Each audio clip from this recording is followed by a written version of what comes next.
to be implemented. We're going to ask the executive mayor, Date Maimandi, to come and welcome us with an opening address. Executive Mayor, let's give him a round of applause as he comes up to stage. Well, because Papa Dili Mayor, so lukewarm. Kim Mayor Mutu. Yeah, that's better. Mayor. But Papa Dili Sintle man. What's really? What's you taking? Mayor. Sure. Program Director, thank you very much. You see, you must not even undermine the prayer of the MMC Maluleka. He did not even get the platform, but he was just he wants just to tell the court or what's supposed to happen. Ndate Taban, you are welcome in Madibeng. Thank you very much. Ndate Maluleka, as an MMC, my colleague, thank you very much. I'm not the executive mayor, I'm an MMC of the public safety in Madibeng local municipality. I'm given the responsibility by the executive mayor this morning. I did not even think that I will come here, Honorable Chief Whip, but I'm here. But let me say greetings everyone that is here. I want to acknowledge Department Office of the Premier, Public Safety Commission, Special Investigation Unit is the one that the Maluleka was querying about on the prayer. Department of Economic Development and Environment and Tourism, Department of Arts and Culture, Sports and Recreation, Department of Treasury, South African Local Government Association, SALGA, Department of Education, Department of Social Development, the MPEC committee in the municipality of Madibeng. I want to acknowledge you, all of you, and councillors of the municipality of Madibeng. Municipalities, one is Makwasi Hills, municipality officials are here. Rustenburg, local municipality. Moses Kotana, local municipality. Moretile, local municipality. And Madibeng as a host. Thank you very much. You are welcome, everyone, in this hall of the municipality of Madibeng. You are welcome. Today we are sitting here with the program that is organized by the Office of the Speaker, Madibeng. We are invited, all of us, after the 2019, the launch of the anti-corruption in Madibeng local municipality. We are standing here today also to address you and to acknowledge the work that is done by you as a committees that were given the responsibility to make sure that you minimize the corruption that is happening in the municipality and in the province of the Northwest. Thank you very much. Fraud and corruption is a cancer and destroying our government in South Africa, especially in the Northwest. We record the stats of those who were arrested since 2019, Honorable Speaker.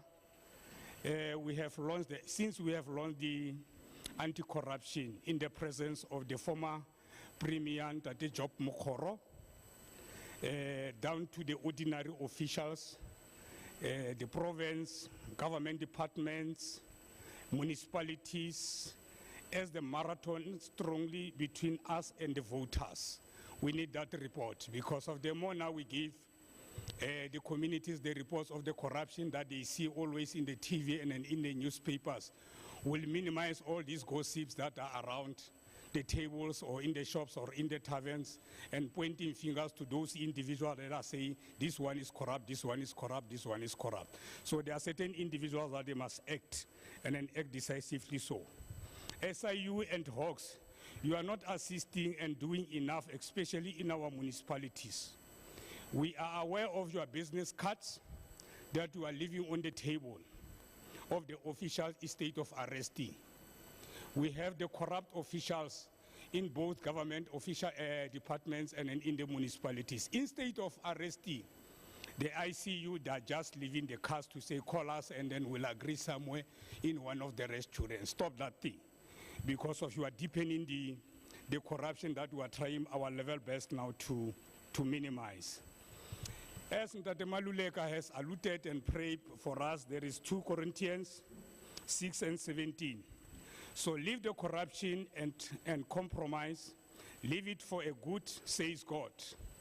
Don't link up those who will pollute you. I want you all of myself. I'll be a father to you.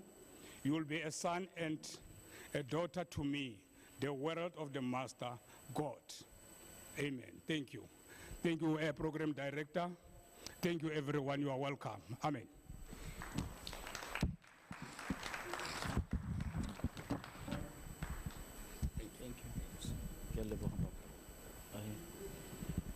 Thank you, MMC, for representing the mayor there. I'm going to ask the speaker, Councillor Disejo, to come and tell us the purpose of today.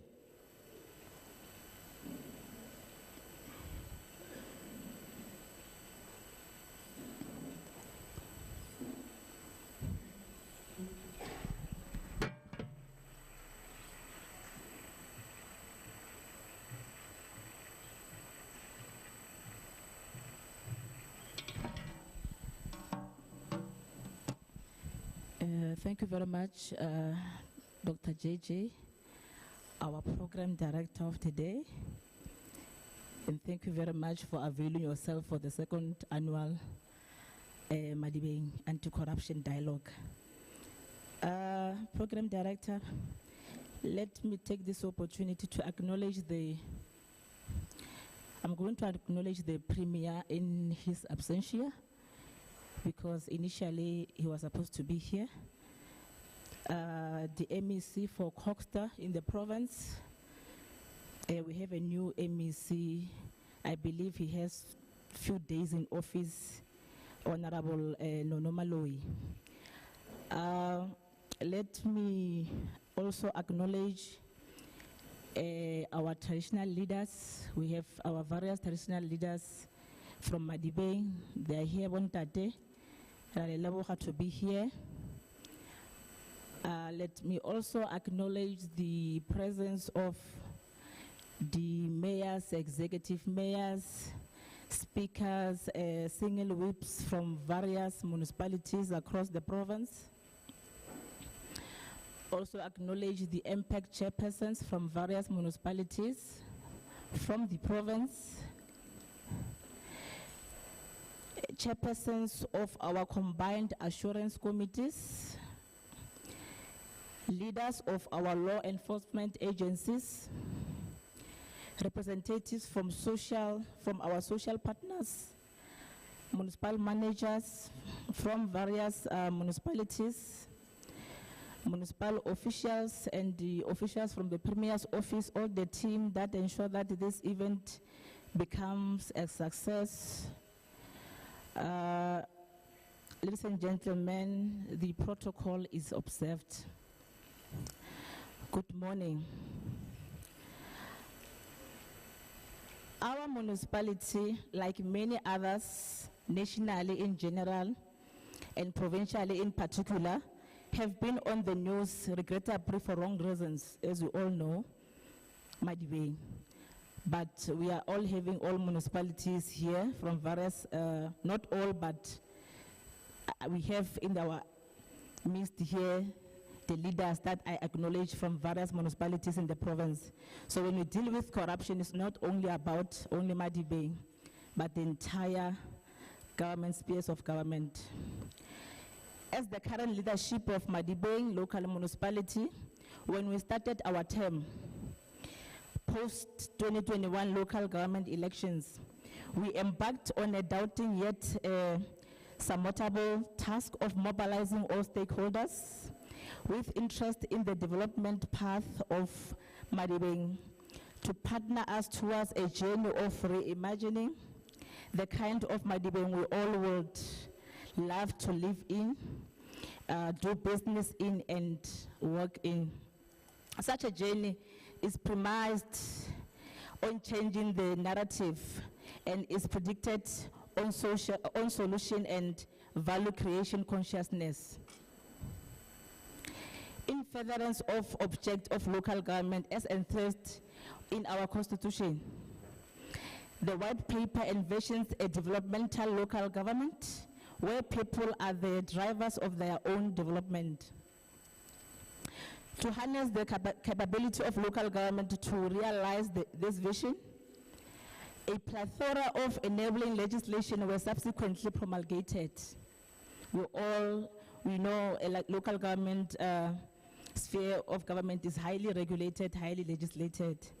So the government is trying its best, our parliament, to pass various acts that are aiming at combating corruption in our country. But it's increasing every day. Regrettably, amidst these enabling legislative reforms, in majority of municipalities, things got even worse than improving. This response from our government was to pass even more legislative regulations, hoping to arrest the decline. What this manner of even more legislative regulations response did was to further strangulate more municipalities and usher them into preoccupation with legislative compliance other than the real mandate of local government. During the intervening period, sins of incumbency kicked in and a foreign culture of fraud and corruption reached unprecedented heights. Thuggish behavior where so-called local contractors demanded 30% earmarked for local government contracting without even understanding any work became the order of the day in most of our municipalities. I believe we all know that we are seeing business people demanding 30% without necessarily doing the job on site. So that is the challenges that we are facing as a country or as government. Project earmarked to improve quality of services across municipalities was disrupted to the point of even endangering immediate communities and contract workers until the amount demanded are paid. Majority of those involved in these heinous misdemeanors reside within our communities and are known by both the police, the community leaders, and members of the community at large. Yet none had seen it necessary to bring this anti-development and counter-revolutionary act to a halt. Program Director, policies, strategies, framework were introduced to mitigate against the craft, and these interventions were also intensified by establishment of oversight structures within the municipalities and convening of multi-stakeholder workshops, summits, and conferences. Yet the cost of corruption, both financially, developmentally, and morally, has actually reached unfathomable levels. All this, a program director, to the demise of our communities' quality of their livelihoods. Emphasizing the debilitating evils of corruption. Program director, I have used the quote from Kanyane when he said, open quote, corruption has many faces, be they political, economical, social, cultural, and technological. In medical terms, program director, it is analogous to cancer, virus, or brain tumor. That's how Kanyane said that. He also further says it is a deadly virus which requires not only antidotes but also precautionary measures. If unbridled, it becomes a loose cannon of mass destructions of the human soul. In biblical terms, it is sinful and leprous monster. In horticultural context, it could be compared to woodworm, which causes irreparable harm to a piece of wood. It enters from the outside and destroys it from the inside. That's how corruption is defined, close quote, by Kanyani. Program Director, whilst the wheels of justice continue to tend towards halting the scourge amongst many other misdemeanors, it is worth noting that the pace is very slow. To make matters worse, Program Director, we have seen an increased number of those said to be law enforcement agencies being arrested for extortion and or helping to illegally exonerate those charged with acts of fraud and corruption. We can all attest to this, to say that those who are committed or who committed crime, we saw them on the street while they've committed crime with evidence. That's how the system is so polarized in terms of the corruption. All this have culminated in an increased trust deficit within our communities to their municipal councils. Whilst all these novel interventions aimed at curbing the scourge and its ramification appears to have yielded emphasized outcomes, or perhaps at the rate we all would like to see,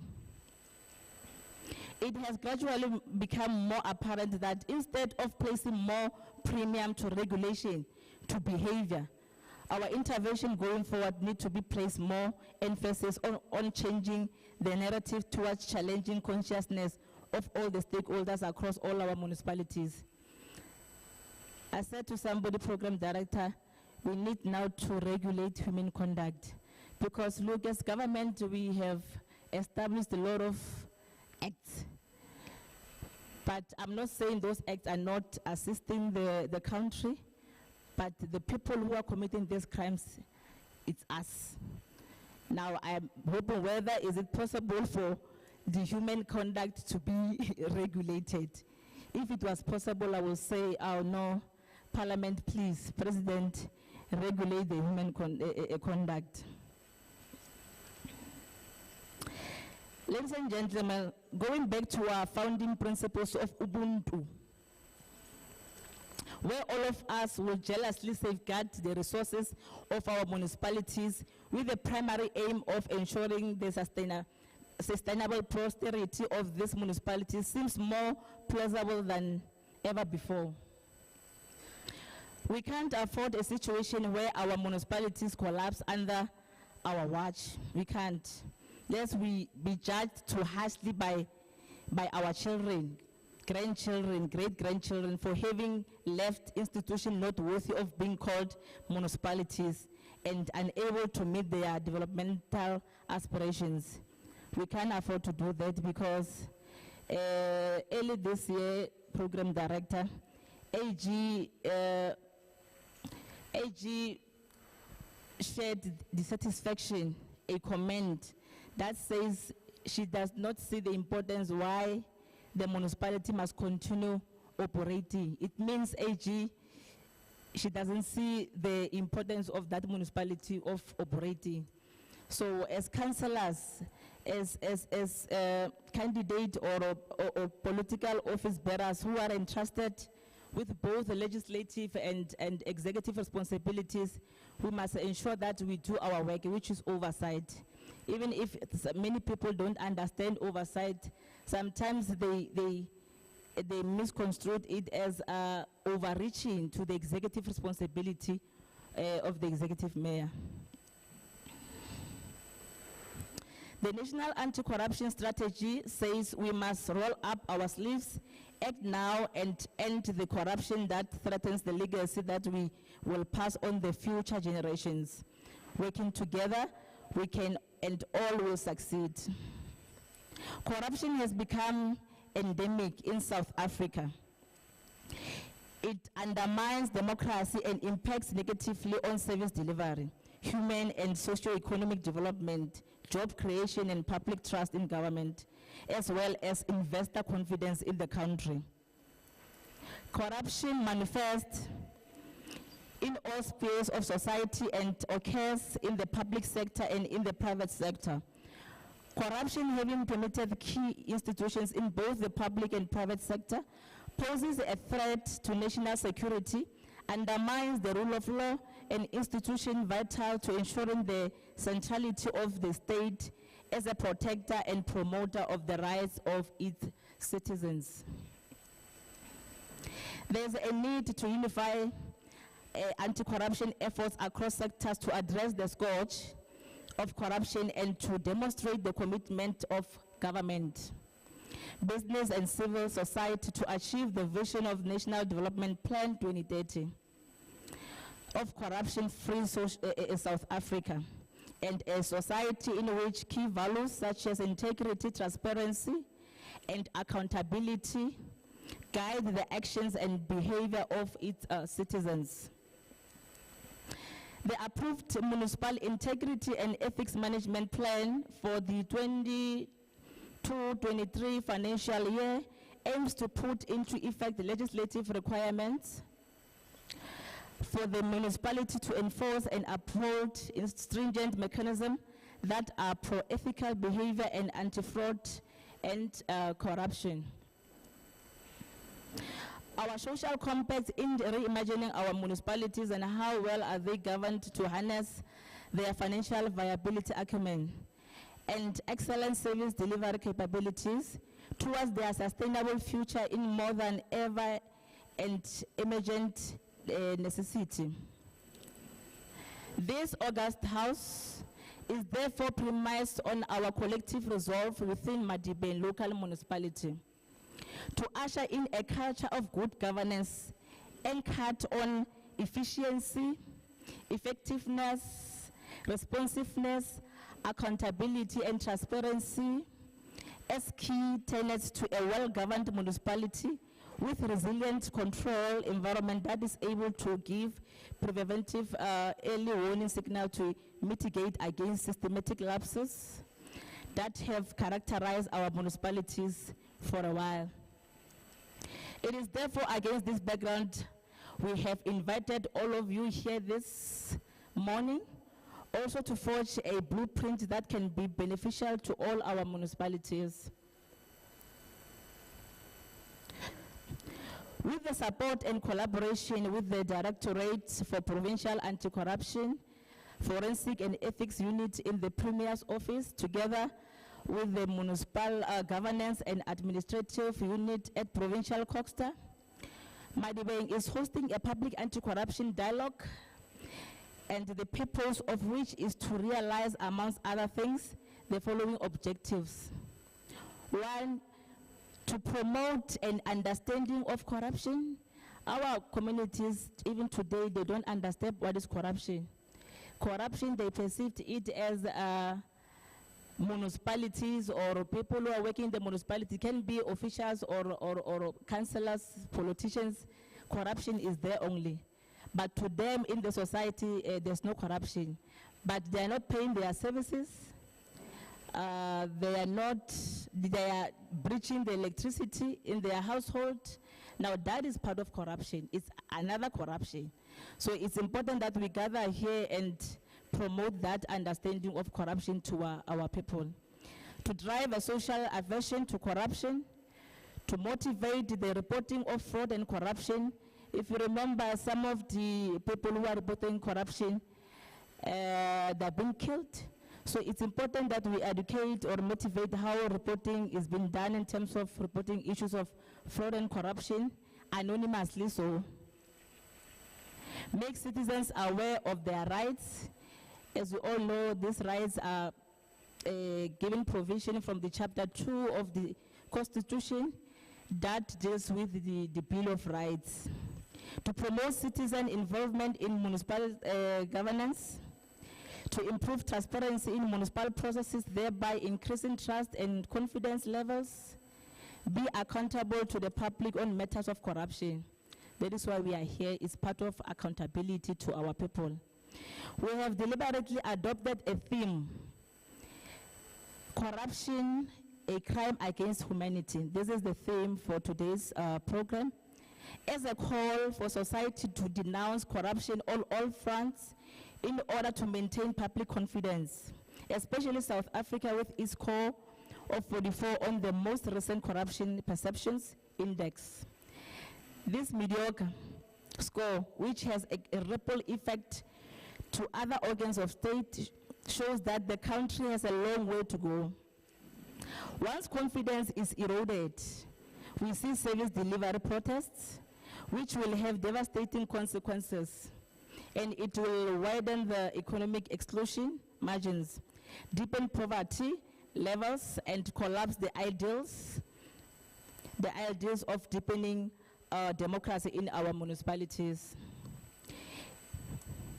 In line with this, I would like to propose an adoption of an integrity pledge for the Council of Madibeng, applicable to all councillors who serve under my leadership.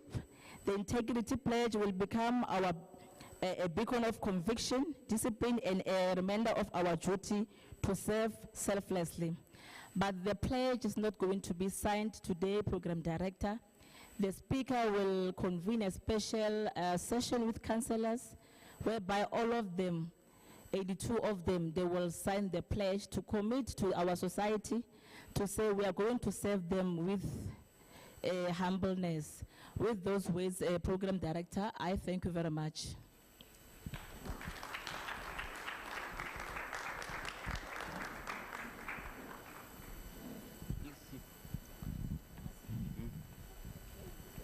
All right. I just want to thank you very much, Speaker, for setting the tone for us for today. I want people to tell me what they expect of the summit. And then you can have 2 minutes of responding. Anybody wants to talk and tell me what you expect? What are your expectations of the summit?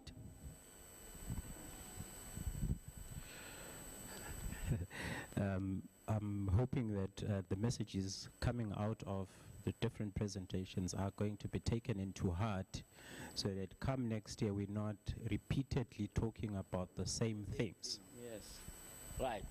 Things that are going to be presented, something must be done with them. Anybody else? You are for expect summit.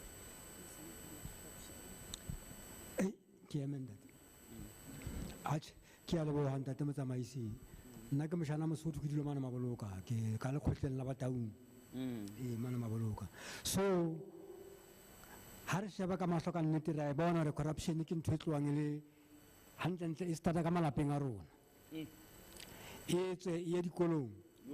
E tswe ye dikerekeng. Ha se khutla tla di e ndate. E batho. Ke a khola le a hopola hona le moruti e mong a ileng a hlaela holo.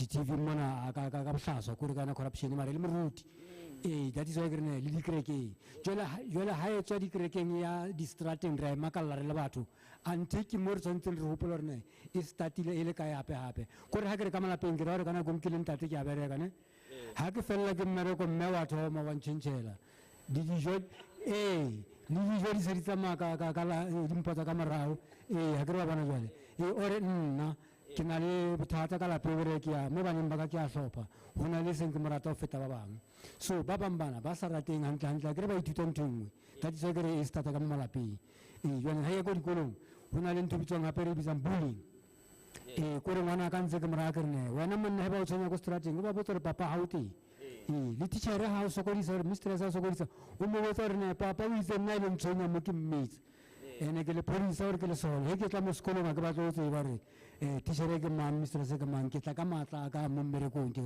ngwana o kwa ka so jwaneng ke mo fa tetla hore ne mo ba bang a tshwane le moshimane wa khomo go tse ke mang moshimanyane wa khomo wa sokodisa go sekolong la mana mos ba ke mang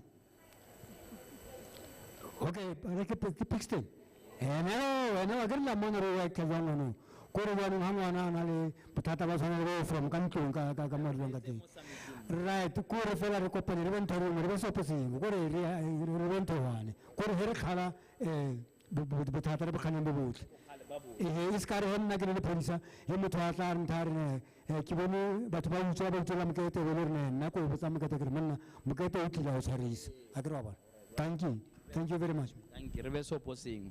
Okay, anybody else? Expectations. Agra radlo jallanchi fela. Okay, Kalabora. Ke komane ko Ward 2. Expectation ya ka from this summit ke hore baruti wa kutlwang go ntse go khutiwa thata Bible ke ba le Bible. Ba tlele kutlwa go te gona le baruti ba ditsotsi is cause moruti o khona go fetola motho o ba dile Bible too much. So thero e re riwang ka tsheko es kana hore ra changiwa rona mohatse khande moruti selofu ke tsotsi so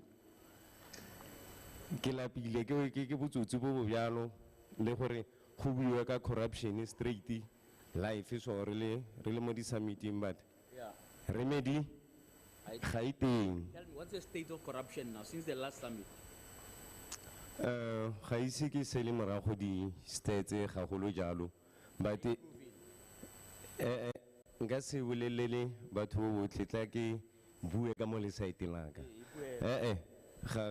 ga ya fetoga thata le se ga ya fetoga ke nagana gore corruption e sentse e le ono and should be eradicated away with immediately ke ntwe ke kopang ka instruction.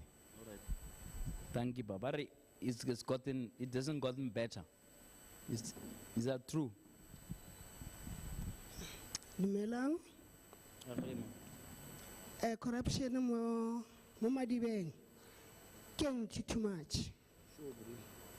Corruption re level mo di business. Corruption re level la ka masipala is too much. So how changes se mo masipala? Hara di tender. Kichocho. Hara mebereko. Kichocho. Masipala how what you msebetsi usina qualification what's it how usina qualification usana ka chuchu ki corruption into something is in a size shade I never change from masipala of Madibeng. I never change when raise anymore. So it's a runa leba badudi le baagi ba mo Madibeng re khone o shala gore ha re dia di follow up o ka ba ntwa ke follow up ke yona ke bona re e ka change corruption ka re lo ba fa mmereko bora di business ha fetsa ra di business aba fetse mebereko o tsena ka tshotso o re wena ro fafa and then mbereko o re fangona o felela fa o re hape and then wena hape o nchesta ta beke o chabe ke corruption so se so retse bjang mo submitting your retse eng hore we should deal with this issue or is it that you retse hore re deal le this so ma submitting le khopela hore the hawks di tsena tota ka mahare ha masipala inyakishishe di hawks di tsenelo feta masipala ska tja wela morago corruption tetse ka masipala ka lebo. Sure. Okay, 2 more expectations. It looks like things are bad and bar di hoxidi le tsenelle. Expectations, what should you do in this summit? My first time in the summit. Okay. I don't know what to expect, but what I can say is that her summit and I feel that should bring changes in our municipality, and whatever se lohoreng se tlabe se rutiwa in this summit, se implementiwe in our municipalities, so that the corruption e leng ka mara municipalities tsa rona di kgone fokotsega, because that's my first time in the summit. Yes. Thank you, Papa. One last person? Or a volunteer? All right, I'll take 2 more. I just want us to make sure that we are able to say we have achieved something. Okay? Ke nne mofatshe. Ke a leboga batutlei kaofela. Nna ke tlhaga le tulong ya ka Maboloka.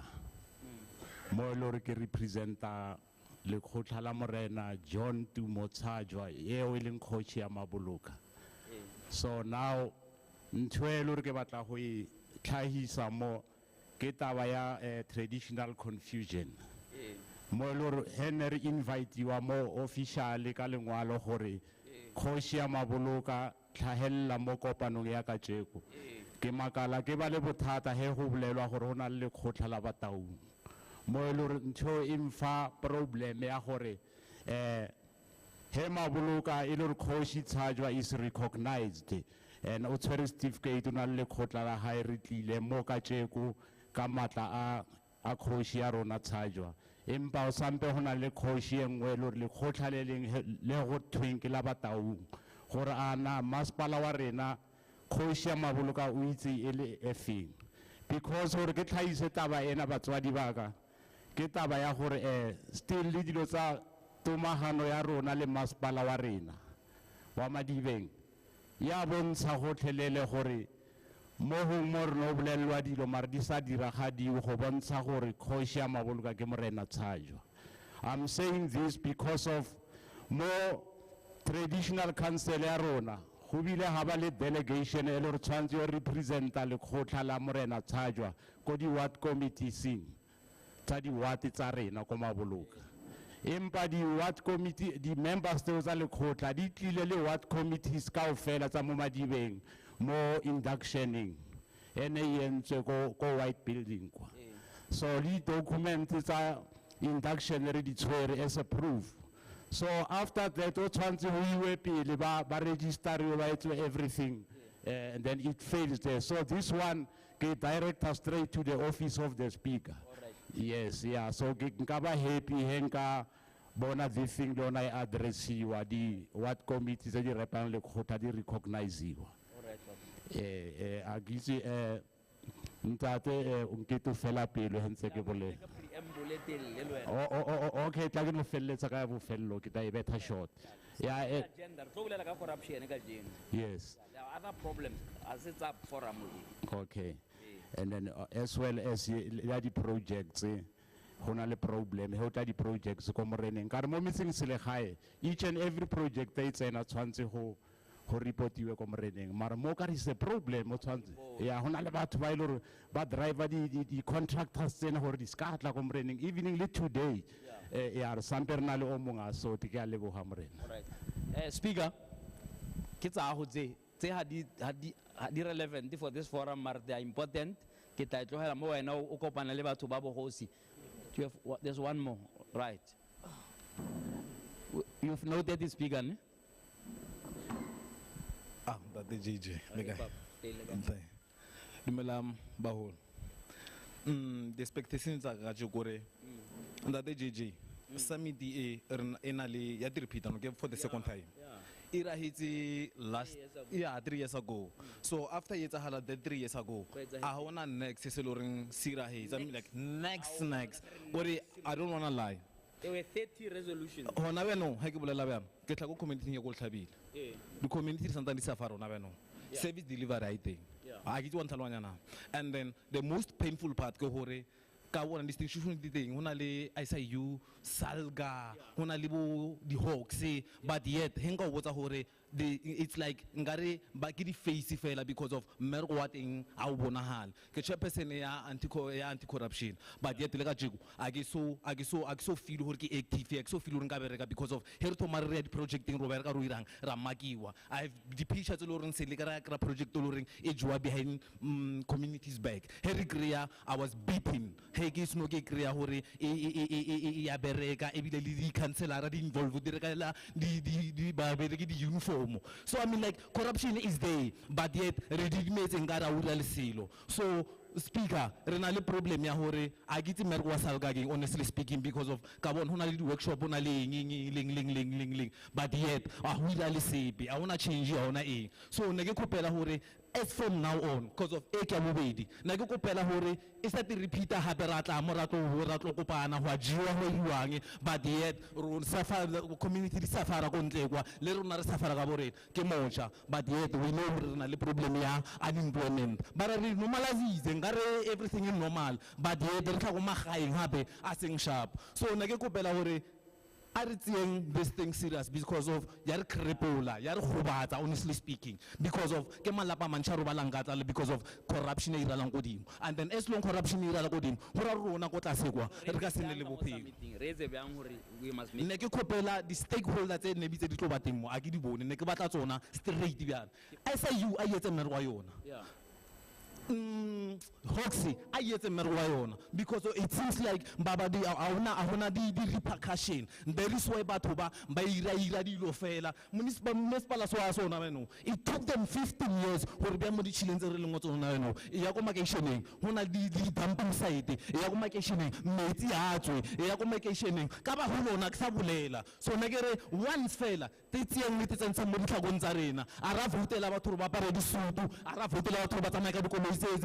It's expensive. Or about what I'm calling in charge of no, Nercopella Hore, whatever I'm promising, stop this corruption and make sure we are stopped because Vegas is stopped out Lela Flagamilum, who already got class, and then her guy got us, who probably know good him.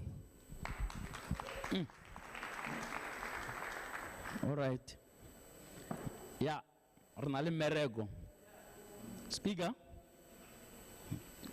just closing remark, and then we ask the Auditor General's office to come and report. Yeah, you can respond briefly. Yeah.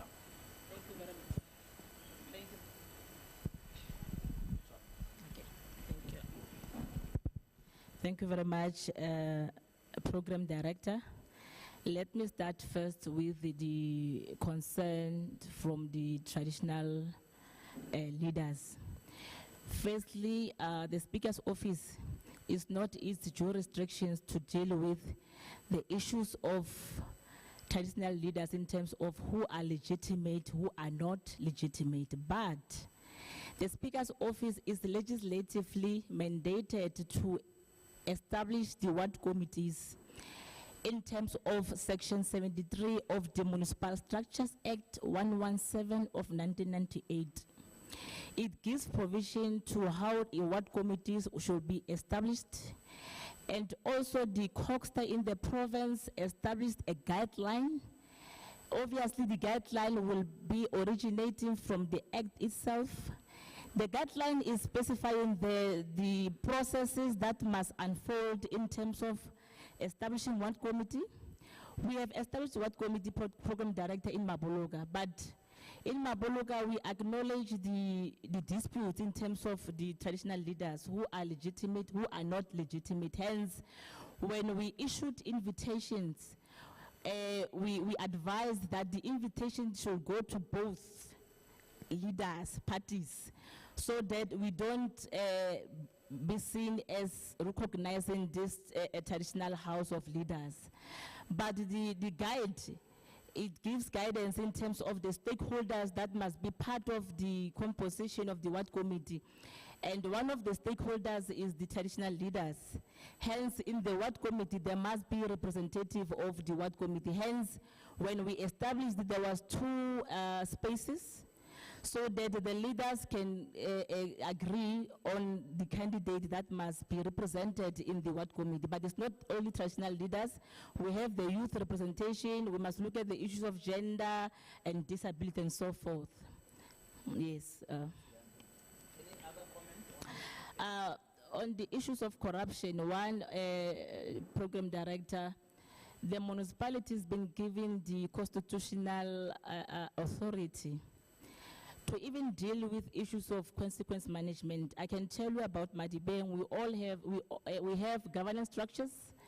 We have the MPEG as the Section 79 committee that assists council to play oversight over executive. We have the integrity committee that is being chaired by a prof. That committee is constituting the independent people. There is no a councillor in that committee, a prof. We only have a representation from the advocates and so on and so forth. Now those committees are functional, but the challenges are worsening in the municipality. So now we ask ourselves whether these governance structures are effective or are not effective, because look, as and when we'll be asking Salga to come and induct councillors, and if you remember, when councillors were ushered into the new administration, Salga, in terms of its mandate, they are having this program of inducting councillors. It's a compulsory program that is aiming at capacitating councillors. And in terms of what the Abutaga Moles and Adi Reza, corruption, it needs, fighting corruption, it needs our society, all of us. Because the manner in which I can see that you are angry, we understand that service delivery becomes a challenge in Madibeng, but our community needs to come forth and understand why the municipality is unable to realize its constitutional obligation. That is why it's important that when we are gathered here, we also encourage communities to pay their services so that the things that they raise, they are bad. There's a lot of things that are happening in the municipality, and corruption is happening also in our society. For example, I just want to make a typical example. When you go to a license department, knowing exactly that you know how to drive, you went through a test in classes, but you go there with money. It means you are promoting corruption, because you are going to give somebody money so that you can acquire a license. So that is why this program, you are here as stakeholders so that we engage and agree and come up with mechanism on how we can combat corruption. Thank you very much, Program Director.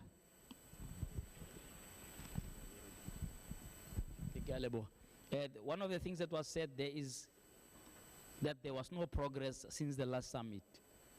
I'm not sure whether the professor, who's the chair of the Integrity Commission, is here. Prof, if you are here, can you please come to the stage for a few remarks before we start with the Auditor General?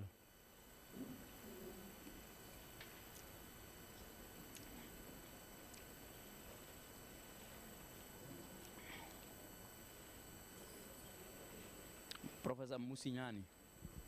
Yeah, please tell me your Integrity Commission is Averegana. Dumela leka rete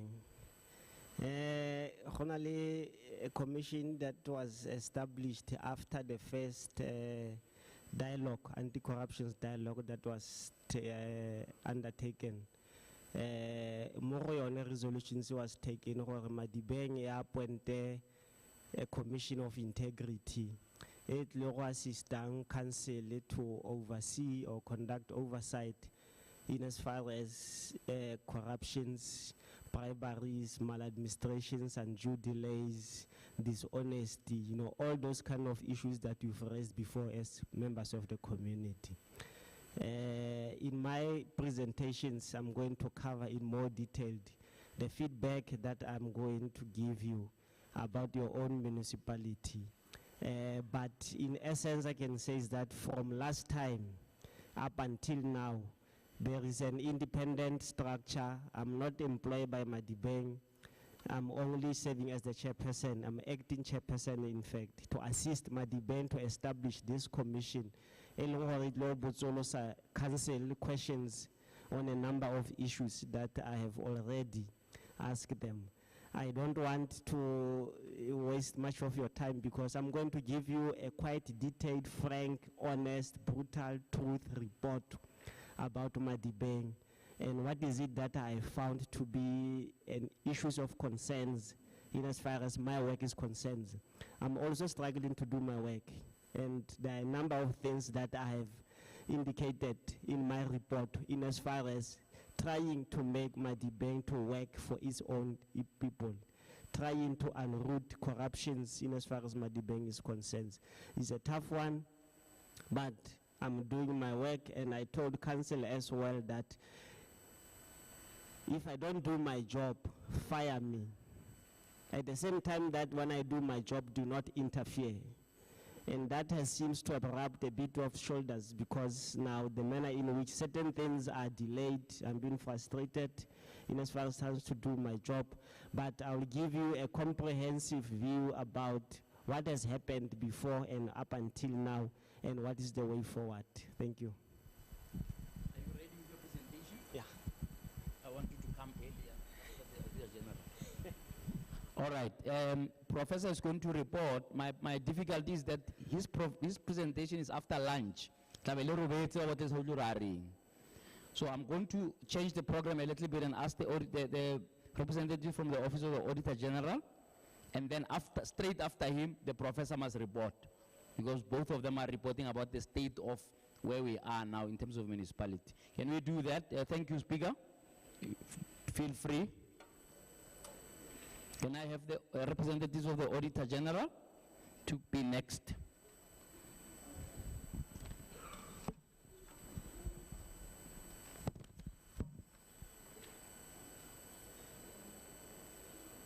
Tate CBC, ne?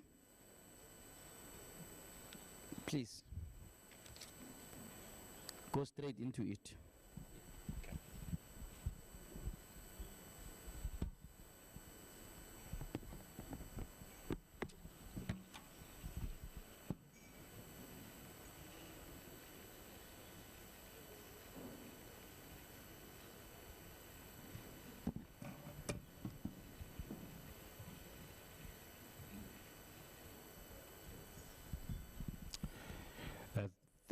Thank you, Program Director.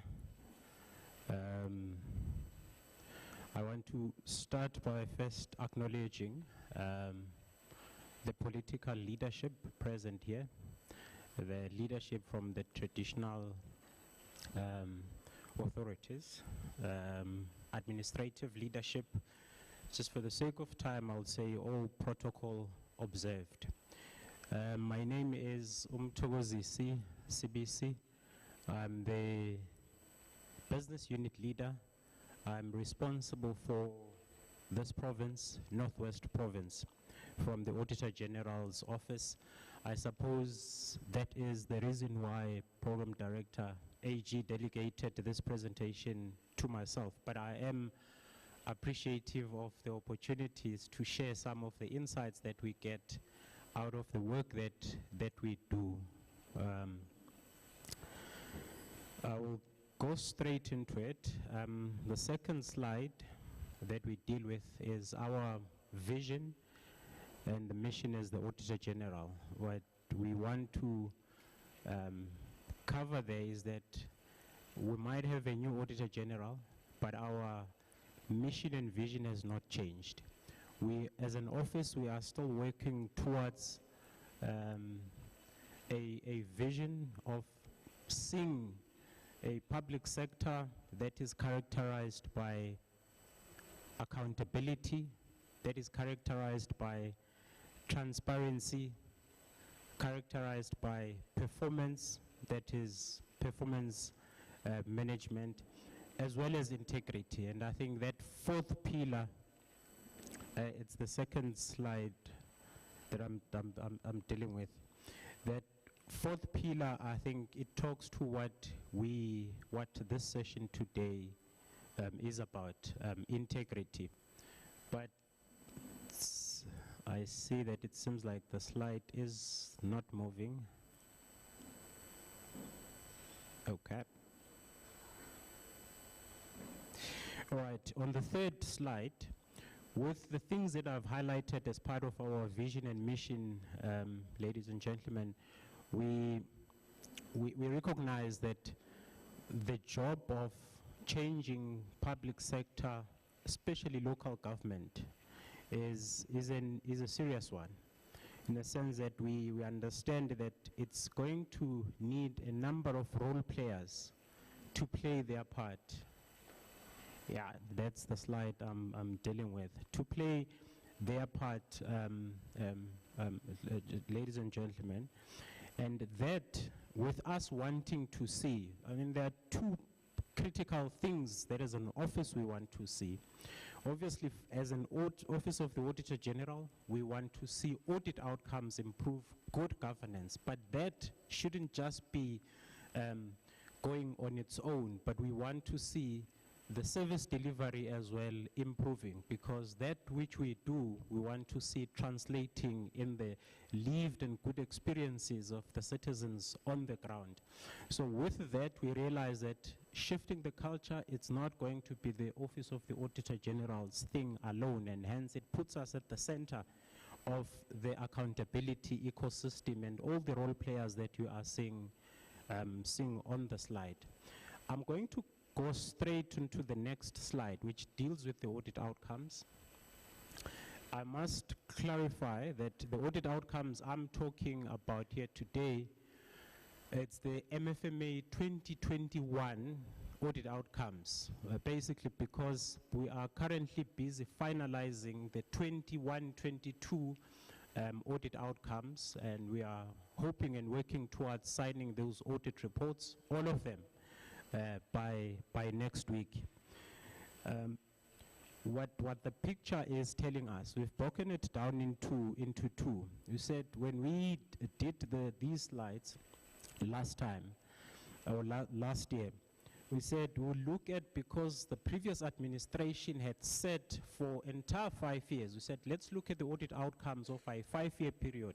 You look at the slides, you'll see that there were about, 7 improvements accompanied by 7 regressions at the same time. And that's why over a 5-year period, we said the audit outcomes did not improve at all. But when you look at year on year, there were some improvement at some of the auditees, and I think it's important to highlight the things that led to some of the positive shifts that we saw. We saw a positive improvement in areas where auditees firstly stabilized their leaderships. We saw improvement because we dealt with a number of municipalities where we found that whilst we're doing our work, but because of what happens at a political leadership level, disturb what needs to happen and then be done by the administrative leadership. So those that were able to stabilize that, I think we saw some positive signs of improvement. And those that took the audit process seriously, especially at the level of municipal managers and the CFOs, as people who are central and key to what we do. And those auditees also kept records, because we are about really asking questions, wanting evidence for the things that we are auditing. But we still have got a number of things that we are worried about as an office, especially here in the Northwest province, that it does become a difficult conversation to always talk about the audit outcomes that are not shifting. I think Northwest, together with Free State, talking about the only provinces that did not have any clean audits. Whilst we understand that clean audit is not everything that we want to see, but for us it's a good indicator that municipalities are doing, from a governance point of view, doing what they're supposed to be doing, so that the focus can shift and get municipalities focusing on the service delivery, which is central and critical. We're still worried about, I spoke about 5 improvements year on year, but we are worried about that because the driver to that, we feel at this stage that it's not really sustainable, because one, the things that we need to see happening for audit outcomes to improve, we need strong internal control daily disciplines, those outcomes are not driven by that. They're either driven by either the use of consultants or the municipalities using the work of the Auditor General to make corrections where they need to make corrections, or in certain instances, the disciplines that are supposed to be in place also not in place. And the impact of that, each time we get an opportunity to talk to various stakeholders, we say key stakeholders within the municipalities need to play their respective roles, especially within the in-year processes. But if what we do and get at the end of the financial year is not credible, we worry about the information that is fed to the respective governance structures within those municipalities and the decisions that are made and taken on the basis of such information. So that's what I just want to highlight from that. Seeing that we are here, Program Director, we did a slide specific to Madibeng, but I want to clarify this and say, that's the next slide. So, thanks. So, Madibeng is one of the municipalities that are disclaimed and have been disclaimed. You look at the picture, it is not because I ran out of, the green and the yellows. No, that's the picture over the 5-year period where we found a municipality that was, from a governance point of view, the picture is telling the story, red as it is. And the previous administration was not able to assist with that. But I want to make sure that there is some context into this, because I might be talking about Madibeng here, but we had 9 out of 22 municipalities that were disclaimed, meaning the story that I'm telling here based on Madibeng in many instances will equally apply to other municipalities that are disclaimed. These municipalities, including this one, were basically characterized by lack of credible financial information and performance information, which is not ideal. Persistent non-compliance, no corrective actions, and those are the things that we are worried about. And those things, and especially credible financial information, as alluded to, those things are important as a tool for accountability, and that's why it's important that that picture to be changed.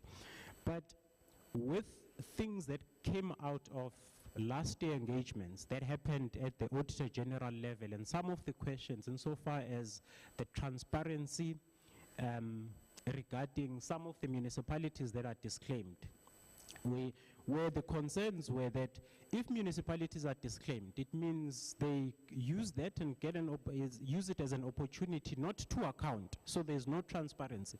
So what we decided to do, and we selected some of the municipalities and did further analysis on, and you might have, when you listened, or those that might have had Auditor General tabling the MFMA 2021 audit report in June, we spoke about engaging with FICs for us to get information where we could not get information. This municipality was one of those where when we requested information and we couldn't get that information, we went to FIC and said, FIC, you've got a role to play, you are one of our partners, help us with the information that we need so that we can do the analysis that we needed to do.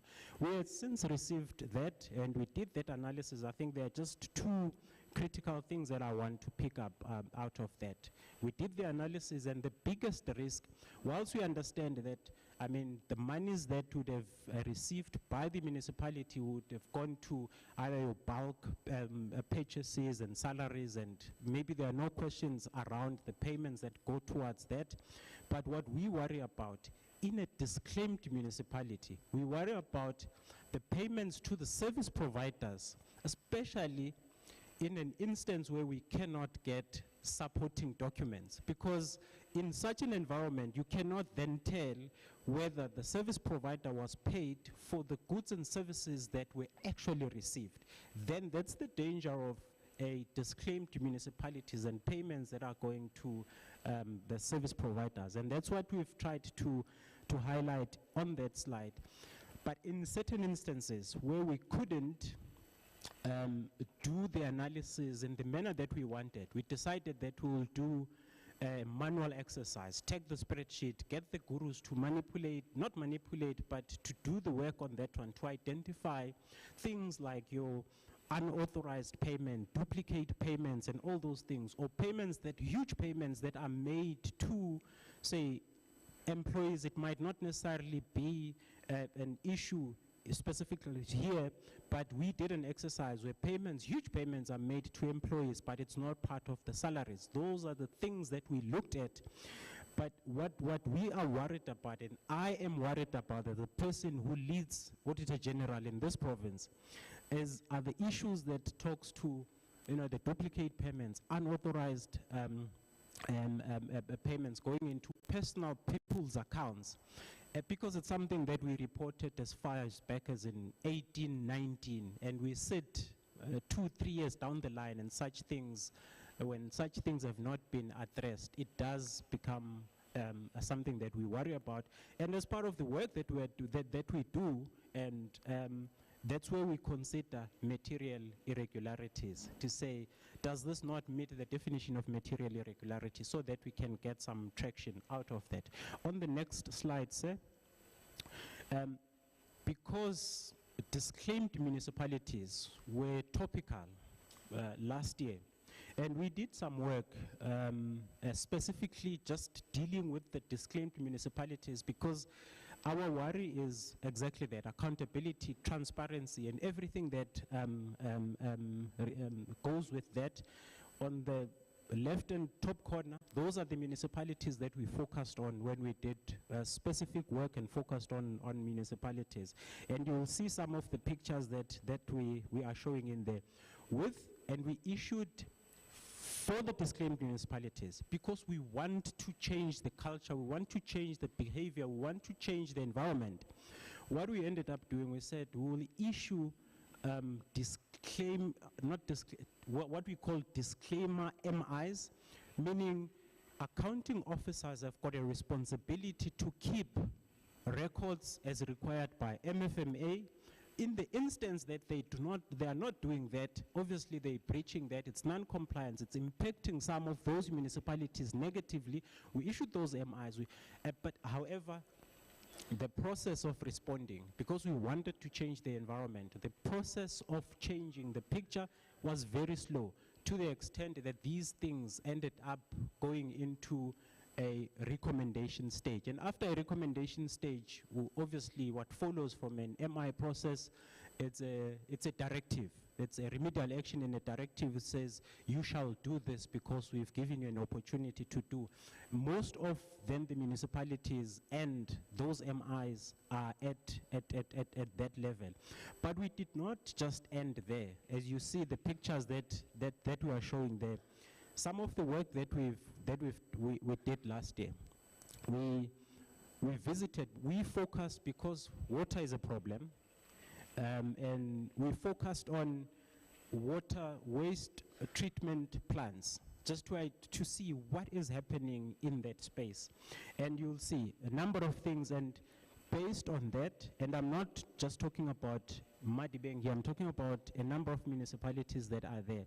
On the basis of that, we ended up issuing 7 MIs dealing with that, because what we found is the pollution of the environment, people that are closer to such dumping sites or wastewater treatment plant impacted negatively. We issued such MIs, and also because of the infrastructure and the state of infrastructure in some of those municipalities. And what we found, exactly that maintenance is not happening. If maintenance is not happening, infrastructure is dilapidating, water is a problem, how are these municipalities going to solve the problems? And that's why we issued those MIs. And with those MIs, seeing and taking into account that a number of, we issued disclaimer MIs, wanting to change the culture, but we also issued these MIs now on environmental matters. But we realize that in terms of the accountability ecosystem, it's important that we rope in other role players that are critical in that accountability ecosystem.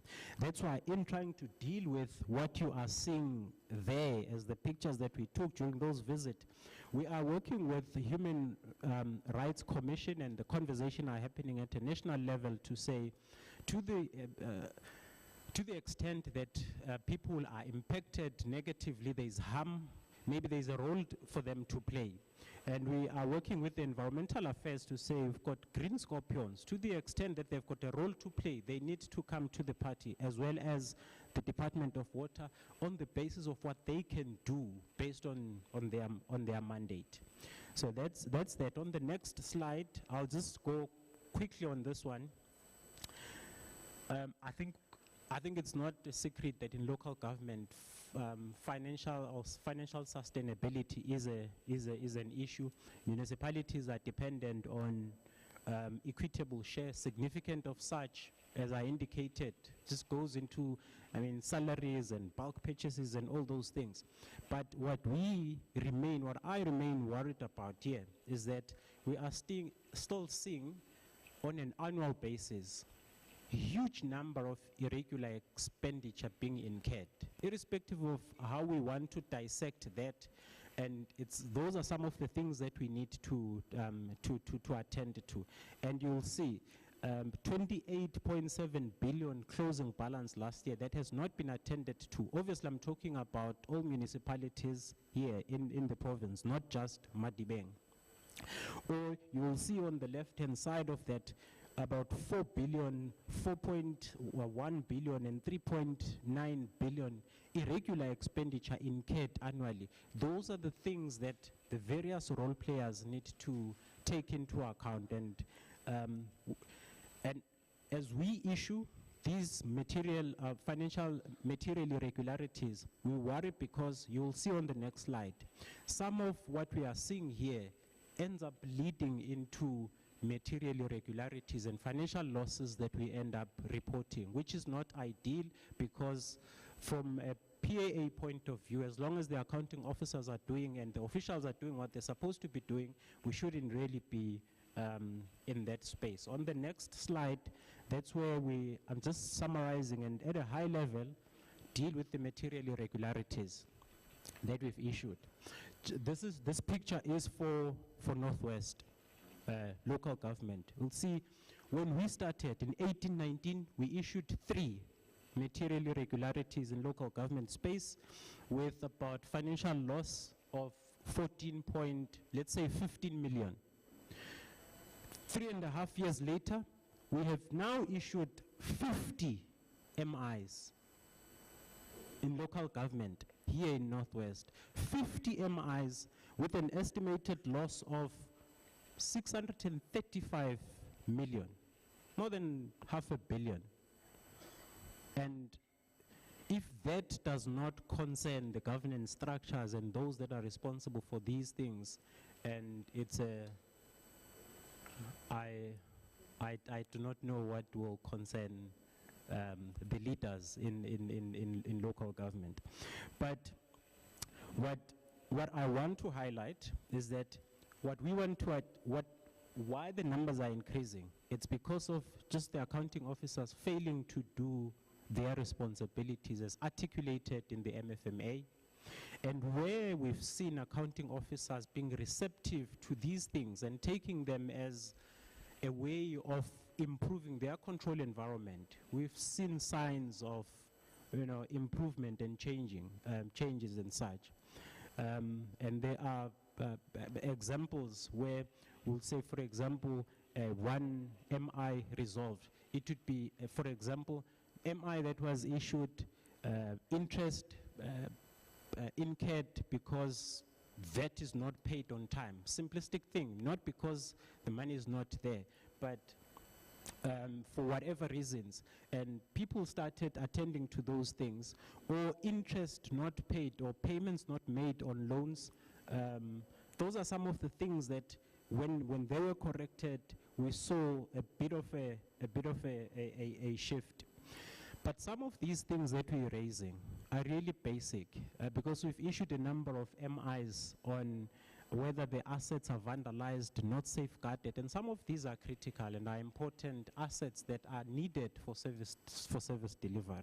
And that's why, as part of the messaging and insights that we are providing to the various role players, we say we really would like to see the executive mayors, the speakers, our audit committees and MPECs playing a role and paying attention to the issues that we would have raised in the environment and following up on what is being done on those things. Because the risk is that if nothing is being done, these things are going to escalate to the recommendation, the remedial action.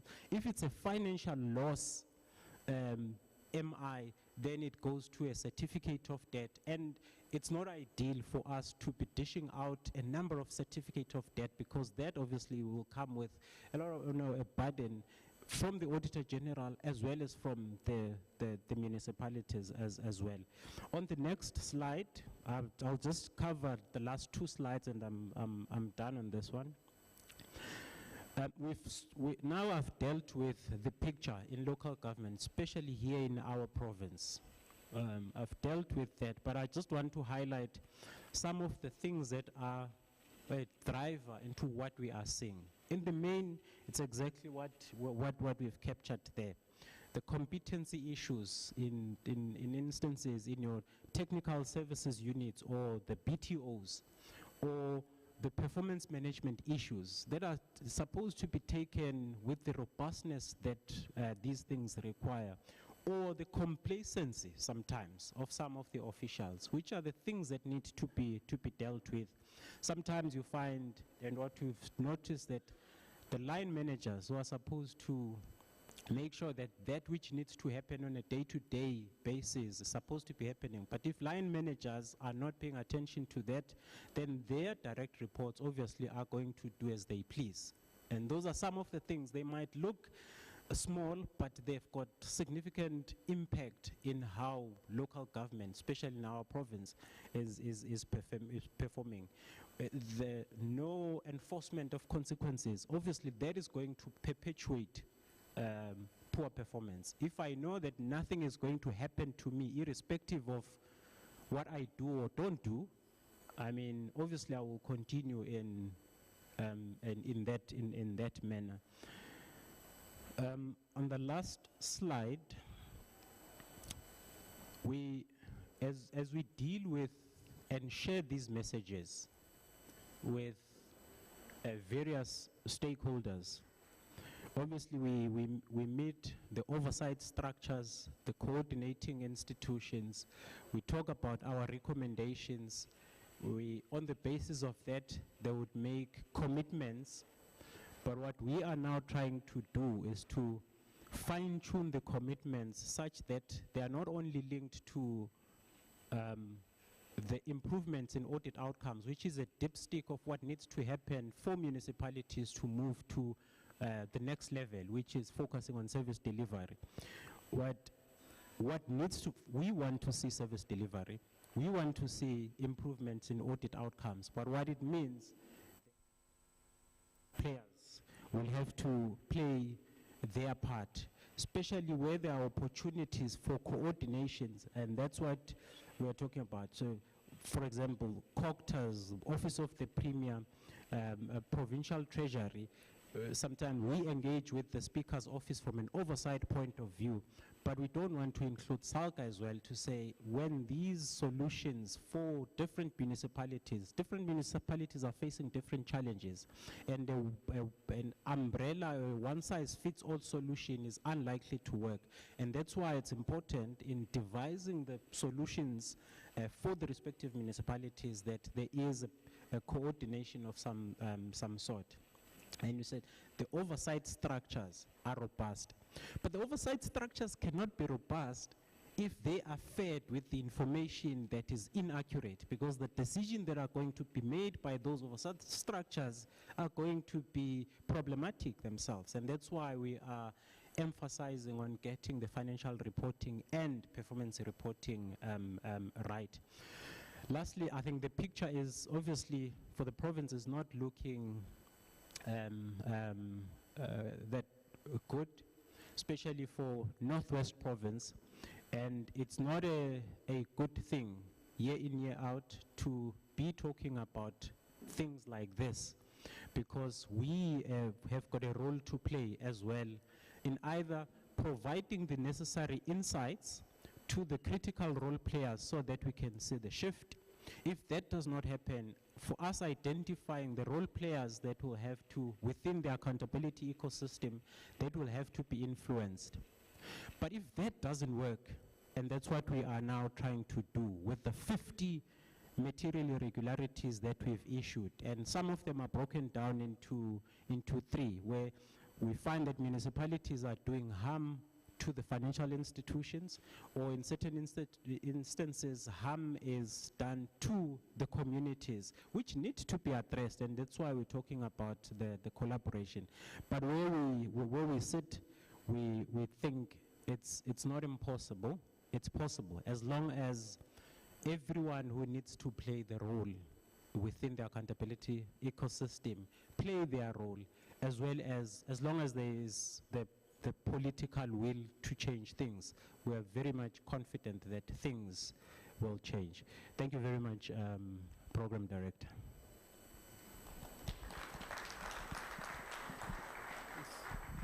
All right, well, thank you very much for that outline of what the issues are. I need us to just take 3 questions, and then we'll ask for a response. I just want 3 questions, and then I would like the professor to come and report. Any questions to the representative of the Auditor General? No question? You understand everything he said? Oh, okay. Please wave. I didn't see which side. Oh, all right. Please keep your questions brief so we can get more questions in. Thank you, MC. In your presentation, I saw you had the slides that indicated that Madibeng, it's on the red. There's an audit report on Madibeng. Can you please maybe just go deep and clarify us that in terms of the reds, ascending technically Madibeng, do we have a municipality or not? And what is it that can be worse that can qualify Madibeng to be dissolved when it comes specifically to corruption? So maybe if you can just clarify us on that one. Thank you very much. All right, can I take 2 more questions? Yes. Okay. Thanks, Program Director. I have just 2 questions to the AG. For the previous years, the municipality has not been successful in filling senior positions. As we speak, it's a full-blown Hollywood. All Section 56 are acting, the MM is acting, the CFO is acting. What is the impact of this inconsistency to the audit outcomes? 2, we have these outcomes coming, you reflected them on a 5-year period.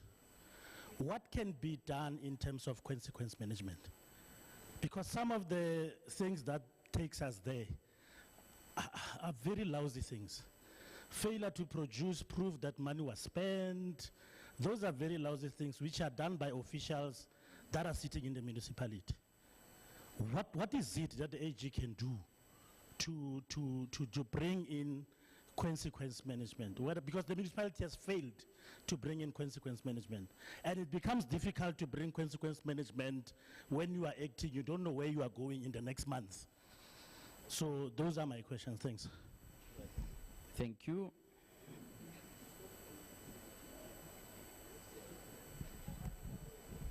Thank you. My colleague over there spoke about the first part. Number one, can we have copies of the slides sent? And then,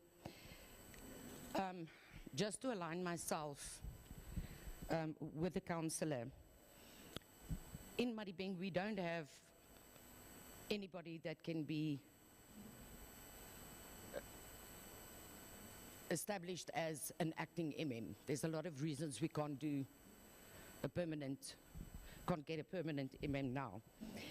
But at this stage, I feel political interference is basically killing Madibeng. It's killing Madibeng. Because we cannot get a permanent MM employed at this stage. Secondments are coming to us, which is not done in line with the human resources management transfer and secondment policy from the MEC's office. And at this stage, everything that is being done in Madibeng at this stage is irregular. It's irregular, it's illegal. And we are battling to correct that because of political interference. Thank you, sir. Can you just give me some more detail? Political interference, how? Is the council interfering in administration? Just give me a sense of what that means. Madibeng went to PPAC, Impact. They went to PPAC, and PPAC said in the hearing, this is what's wrong. Everything I said now, this is what's wrong. Yeah. And in that hearing, it was said, it will be corrected. Yeah. But it took a long time for council to be convened. And in that meeting, we were asked to condone and backdate that secondment. And even though we spoke about it and we said, but this cannot be, it is legal. And it's not legal. And it's going to come back and it's going to bite us. Thank you. All right, I'm going to ask for a response. Unless there's one burning last question. It's burning. I hope it's burning, right? One burning question, we get the response, and then we get to the prof. Thank you, Ba. Thank you, Professor. It's just we want the advice from the professor there, from the Auditors General. Because a couple of weeks ago, the Office of the Auditor General and SCUPA released the report that the current acting MM in Madibeng Municipality was appointed irregularly. So we just want advice from him as a municipality to give us a way forward. How can we deal with the issue? Because it's very difficult working under this system with somebody who has been declared irregularly. Do you understand? Goodness. Okay. Good afternoon, or is it good morning? Mine is very, very short. I saw five red lines there that are indicating that Madibeng local municipality has been disclaimed 5 times. And I believe with the current legislations and policies, both public finance, Municipal Finance Management Act and everything, there are ways in which the funds should be allocated. Why has there not been any suspensions, arrests, and for the no consequence? Why are not people arrested right now? Because these things were done over, according to that, over 5 years ago, according to what was seen here. There's more before 5 years, but I'm talking about what was presented. Why are there no people arrested? Okay, I think that's clear enough. Let's get some responses. Chief.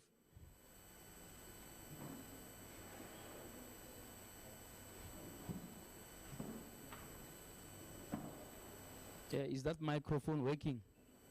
Can take this one. So if you can help me with the first question. I didn't get the first question.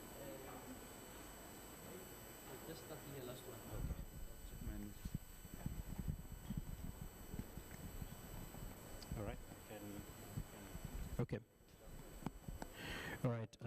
Thanks.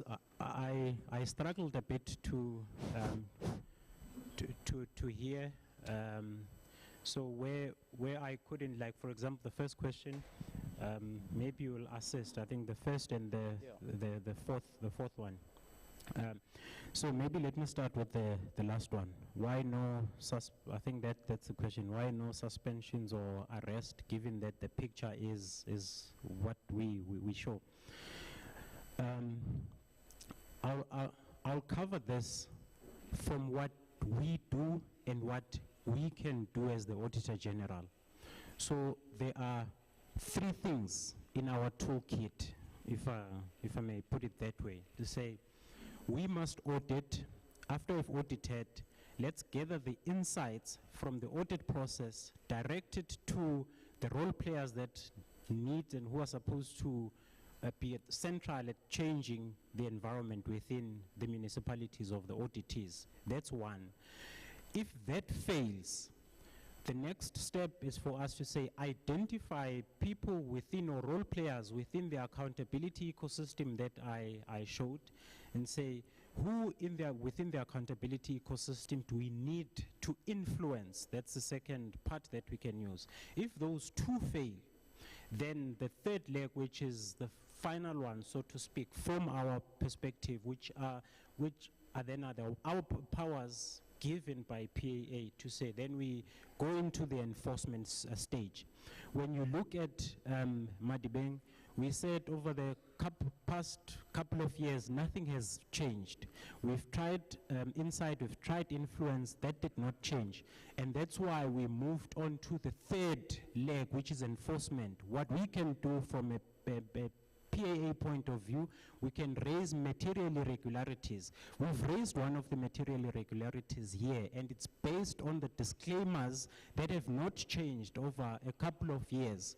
So that the disclaimers, amongst others that we've issued, are now at a recommendation stage. When we issued a report last year, we issued and said, we would like you to do X, Y, Z to address the situation. Failing which, then we'll be moving on to the remedial action. The remedial action, which basically means now we're giving you a directive. You shall do this because we've given you a recommendation. So as far as that picture is concerned, that's what we've done within the mandate of the Auditor General. So in terms of suspensions and arresting, that lies with the parties that are responsible for running and governing that municipality, to say, as part of the investigations that we've requested, that they should be done, because for each of the MIs that we've issued here, we said, do an investigation, identify why is the situation like that, who's not doing what they're supposed to be doing, why is the information not kept. Once you've identified all those, identify people who must be disciplined, and everyone and others that must be dealt with in terms of the chapter 15 of the MFMA from a financial misconduct point of view. So those are some of the things that we have done and covered from our side. Then There was a question that says, what should happen for the municipality to be dissolved, given this state of affairs? What would happen first before it's dissolved? Yeah, can I, because people who are competent to answer that is Cocta here? Yeah, Cocta, those are competent to answer that question, because they're supposed to be driving that. Will that be accepted? There's no benchmark that says this is enough and no VAT. We have not determined such a criteria from our side. Yep. There's one more to cover. I think there was 1 and 4, which I did not get. Yeah, the fourth one was. Oh, sorry, it's the fourth one. One was on the advice, but I can't remember what the advice. The municipal manager apparently you are second there, and this was flagged by the province to say it was illegal, and then the council had to deal with it. They are asking what the advice is from and how will it affect the audit, right? If there's so much inconsistency of people acting. There was also another question that there's too many actors in the senior management. Yeah, maybe let me deal with the actors in the senior management role, because it's not only it's not only an issue here, but in other municipalities as well. The biggest impact is that we talk about basic day-to-day disciplines that must be there, whether Yeah. supervision or people doing what is expected of them. But if there is no consistency and stability in the senior leadership, because Yeah. sometimes you find that there are people who are acting, but they will find it difficult to deal with their peers that they know that after acting they will go back to their position. So as long as you've got instability at the senior management level, the basic disciplines that we are expecting to see are not going to, that is not going to happen. But even with the material irregularities as part of the enforcement that we're talking about as the third leg, when we get to that stage, if there is that inconsistency, we find it then difficult because there is no one who then deals with decisively with some of the things that would have issued as part of the material irregularities. I'm not sure whether. Yeah. So the one of the what would be your advice? They really are crying for advice, or it's not something that's within your ambit. I am aware that there is a conversation that is happening or happened at two MECs that deal with that. I'll rather not pronounce on All right. that. Yeah. Okay, I think we'll leave it there. Thank you very much. Can we give him a round of applause there? Auditor General will never be able to deal with all the issues, but we will deal with them as we go along.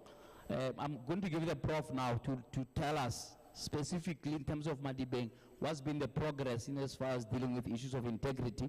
That is that's supposed to be the last session that on the program. It's is the last session. I'm going to deal with that session because I believe it will help us to understand all the others. Prof, over to you. Thank you, Program Director. As I've indicated, Kina Buitumelo Musinyane. I'm a professor of law at the Northwest University. How did I end up here is that after your first anti-corruption workshop, there was a resolution that was taken that there has to be an oversight structure that needs to dig into Madibeng in as far as what is it that they are doing independently. The post was advertised, but the Madibeng could not get the right candidate. And then it's only then I was called to assist in establishing the office while the municipality runs the process of appointing its own Commission of Integrity. And this is how I ended up here. If I can flat my presentation. My presentation says, if you go to the second page, it says leading with integrity and ethics. My intention is to give you a glimpse of what's happening in Madibeng, at the same time what is happening in the Northwest Province, because the reason why I'm saying this is because there is a bit of misconceptions, misunderstanding about what this Commission of Integrity is. So this makes it difficult for me to deliver the message beyond Madibeng municipality, because if the council does not do what it's supposed to do, I have a challenge in trying to explain to outsiders as to what is it that Madibeng is supposed to do and is not doing, and what is my role. That seems to have a bigger challenge as well. If you look at my presentation, it says do not shoot the messenger. I'm sure at the end of my presentations, you'll understand exactly what is it that I mean when I say so. If you move to the second slide. You know the phrase, do not shoot the messenger. Edmondson says that, in fact, it is not enough to not shoot them. You have to hug the messenger and let them know how much you need that feedback. That way you can be sure that they feel safe enough to tell you the truth next time. Norman Hale says that shooting the messenger tends to validate the message you are trying to ignore. I am just a messenger as the Commission of Integrity. But honestly, I do not trust those that I have to deliver this message to as the Commission of Integrity. You will understand after my presentations why I'm doing it. Like I said, I'm going to give you more because of, remember, we've just been established, so most of you may wonder as to why you have not heard about us. There's a bit of a challenge for you to establish an office before you can even go out to tell people about the office, about the same office. Now, also the purpose of my presentations is to give you a glimpse view of the leadership, ethics, and integrity concepts at municipal level and how they are at the brink of disappearance if something is not done. To expose and give practical examples why institutions such as Commission of Integrity are relevant to ensure accountability within the province that is best known for lack of consequence management, accountability, poor service delivery at all its levels. I almost did not make it because whoever was preparing the the dialogue was informed to remove my name from the presentation, or one of the speakers. For that has been said, was requested, please provide a written, explanation as to why do you not want Professor Musinyane to be part of this program. That has never been delivered. And because on my first sitting of council, I told them, as I've indicated, that I'm here to do my work. Madibeng is best known as the bad municipality, incompetent, region of corruptions, bribery. So I do not want to be taken from where I was busy enjoying my life to be put into these situations where tomorrow you'll be pointing fingers at me that he is also part of them. I'm not going to drag my name into the incompetency, into the lack of poor performance that is being done. And I told council in my first meeting that let me do my job and please do not interfere. If I don't do my job, do not hesitate to fire me. Those are my words in my first opening statement. If you move to the next. The context that I'm giving you here is that this office, Northwest Municipality has over 22 municipalities. Madibeng is the first and only municipality that has taken the first step in establishing the Commission of Integrity. It is established in terms of Section 79. Because Madibeng at the time was mindful of its negative image associated with corruptions, incompetence, fraud, maladministration, and impunity. The whole South Africa that has over 278 municipalities, we have only about 4 of this kind of offices out of 278. But we can exclude City of Johannesburg because this commission there investigate political misconduct. Meaning that out of 278, we have only 3 of this kind of offices, one in eThekwini, one in Ekurhuleni. So it cannot be blamed that anyone can question, misunderstood, misinterpret, and not see the significance of this committee in governance of their municipalities because it's new and it's a known oversight structure. Now, with regards to Madibeng, it was launched on the 10th of September 2021. You see, we are just over a year now. And when we took over the office, we sat down and looked at, we used the Auditor General's report for the past 3-4 years. And we requested, we gave the municipality quite a comprehensive list of information that we requested. Amongst the others, all the cases that corruptions, bribery that have been investigated, all misconduct, revenue collections, we gave them quite a comprehensive list in as far as trying to establish, even we requested even the qualifications as well of the municipal staff. And because of that, our responsibilities, if maybe I can just give you what is it that we do. The first one is we monitor the implementations of integrity management framework within the municipality. Every municipality in South Africa is expected to have its own integrity management framework, which guides them. For example, we found that your councillors are telling you, members of the community, that you must pay rates and tax. They are not paying as well. But they want to be seen as leaders who wants to invoke, the spirit of, honesty and integrity. They are not. I'm giving you a report as I go through the responsibilities. The second one is to oversee and monitor the ethics management program and the management of ethical risk as well as institutional ethics. The Office of the Ethical Risk within the Integrity conducted a qualifications audit of all municipal employees. They were required and requested to provide proof of certified copies of their qualifications. You will be surprised that the people that are at the forefront of delivering services to you do not have any of those qualifications that they claim to have. The report has been filed, presented, given to the accounting officer. I'm sure if she comes, tick that question so that we must ask as to what's happening to that report. Because we ask council as well in as far as that unit is concerned.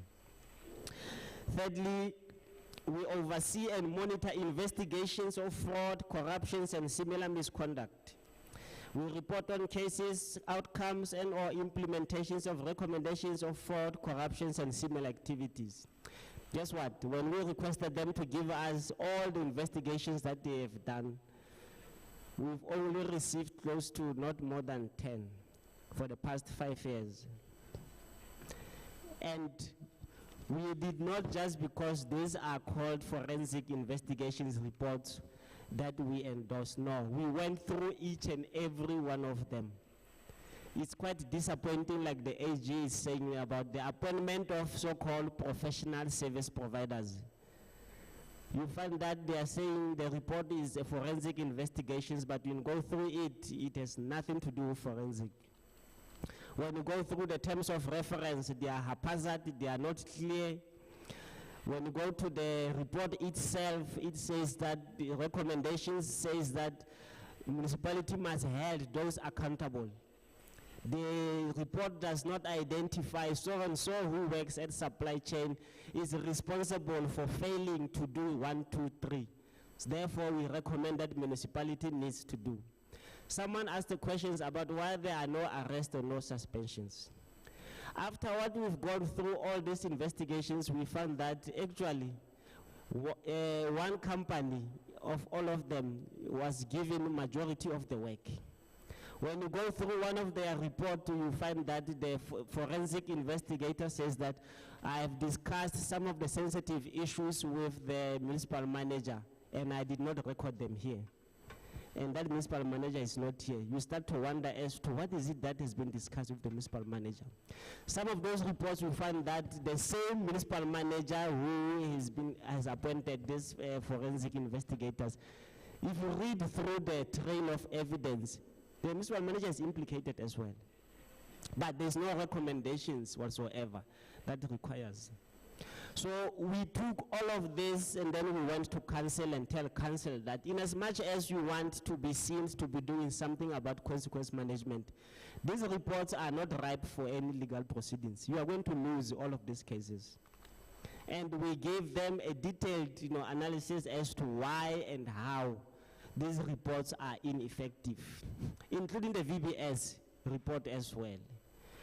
Now, as part of our recommendations, then we recommended to councils that you cannot even begin to discipline these people because you don't have an existing disciplinary board. Some came and says that we did have, but there's no record of that, any work that has been done by them. For you to have disciplinary proceedings, disciplinary sanctions to be imposed, every municipality requires a disciplinary board. Because the law dictates that should you start any disciplinary hearing and fire the persons without the existence of a disciplinary board, you are going to lose that as when the matter goes for a review. We sat down and gave council a comprehensive legal advice, legal view about all of these things. We also did some investigations that we reported them to council. For example, alienation of land. You find land being utilized by commercial farmers, but there's no lease agreement that exists between the municipality and the farmers. And the farmers, some of them have the records that there were lease agreements that once existed, but they were never followed. Last time it was 1998. But we have a land administration that deals with leases. When we dig deeper there in our investigations, we found that they have about 3 land administration officers, whom each and every one have dedicated areas in Brits. I deal with industrial, I deal with residents, I deal with insurance, meaning that whatever land that you require as member of the community, the proposal is sent and approved by this person. There is no process that set in place or a committee that says to discuss as to who is best suitable to be given this land. It is the discretion of these few officers who then writes a letter that the director needs to sign. And we recommended for the suspensions of the director. Now, I will explain to you the complications as to why I'm having troubles with the council in the manner in which it deals with issues that I'm raising. I will come to that one. Second page is also, we also requested disciplinary action that has ever been taken. There is no record, nothing whatsoever that has been taken. And we monitor whether cases of fraud, corruptions, maladministrations, improper, dishonest conduct, undue delays, non-compliance of bylaws and policies, and general misconduct are investigated.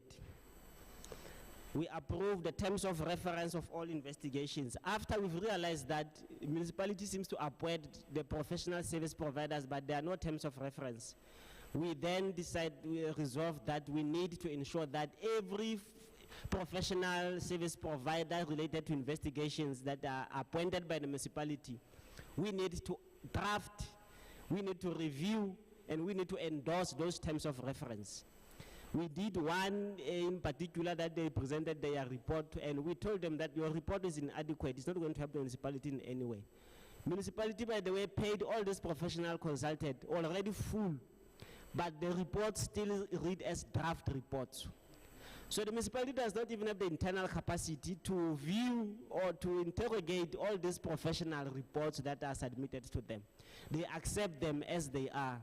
And unfortunately, this complicates now the reasons why there are no arrests, why there are no suspensions or dismissals. Because the law requires a certain particular process to be followed in order to be done. We liaise closely with other oversight structures. For example, we realize that if we have, for example, we have about 2 or 3 reports. One is VBS. One is the other one where money was paid without a court order. We find that this deals with financial misconduct. We do not, as the Commission of Integrity, deals with financial misconduct. Disciplinary board deals with this thing. Now, according to our terms of reference, we report to council, meaning that we cannot, on our own as oversight structures, deem it fit to refer these internal matters to amongst each other. We first go into council. This is the reason why up to now they have shelved those reports, that second report that I have submitted, because it still needs to go through them. And the very same instance is that one of the senior management who is acting and implicated in those reports is still acting in one of those positions. Whether he has been appointed, that's another thing, I'm not sure. But instead of the council not taking issues personally and dividing and separating which ones requires deferment, which one requires urgent resolutions, they have not done that. You find someone to be acting for 5 years. The policy only talks about 6 months and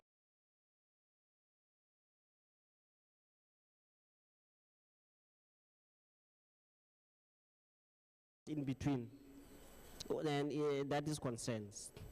Now, we move to the second slide. What I'm indicating here, I'm more concerned about the Northwest because the pattern is similar. The pattern is the same, but there is no progress whatsoever. But we have competent councils in place that exist in order to ensure that, how do you feel when each and every time you pass through the streets, you know, you have quite a number of issues, but we ignore them. I will come to that one. Majority of municipalities that were found to be of disclaimed audit opinions are in this province. About 6% of the municipalities, consultants were not effective. You find the entire financial department relying on consultants who mislead actual fact, even the municipality, because they are not really able to capture everything as it appears. And as indicated, municipality in this instance have lost over 78.8 million to consultants for services that is not value for money. Lack of internal controls, lack of proper prepared performance report, projects being approved without proper planning, poor maintenance, affecting environmental and health rights, water treatment not functional due to poor management, inequality security, sewage, as we've seen also in Muthutlung, is flowing, and that is normal. We have a black government in power. We found that, next page, okay, that one. We found that stormwater projects, tenders have been done, are completed, but the work is so substandard that, in fact, you have to scrap everything. You have to go restart the whole process. Council approve all of these things. We expect councils to interrogate these issues, but the manner in which they do their work looks like they have no knowledge as to what is happening. They rely on people that mislead them or people that seems to have no. Remember, issue of qualifications that has been raised as well. So your work is not only to rely on what the professionals have prepared the report. You as council members, I'm coming to you as well in that regard. You find here in Madibeng, what is the most concern about material irregularities is about proper records being kept. And I told council in my first meeting that this thing of you each and every time where you are required, in order to deal with an issue, you must run to professional service provider to appoint consultant to investigate. Some of these things are so basic. Your legal department exists for that particular purpose. Each and everyone in your department has a contract of employment. I'm a record keeper, I'm a bookkeeper, I'm a supply chains manager. What is your job? If the Auditor General comes and says that there are no records, whose responsibility is that? Why is the municipality not interrogating there and then questioning that? We have illegal debit orders that the NPA refused to prosecute. People, it means that there were furnitures, DSTVs, MTNs, those debit orders amounting to millions of rands. NPA refused to prosecute that matter. But as to whether the municipality has put internal systems in place to cap and to prevent any further recurrence, I'm not sure about that one. Like I said, all of this, project, all of this, goes back to council. Council seems not to be doing its job because all of this lack of consequence management, poor performance, and all of these things requires them to take resolutions and make follow-up on those resolutions.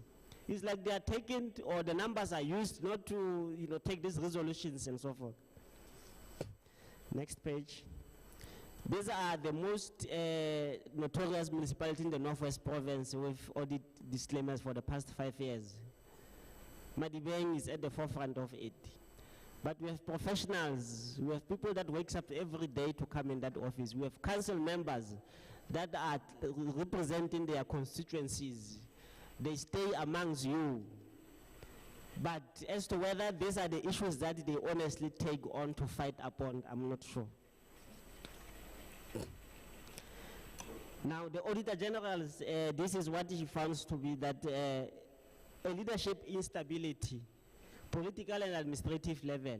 Here in Madibeng is exactly that we don't have municipal manager, we don't have, chief executive, senior management, it's not there.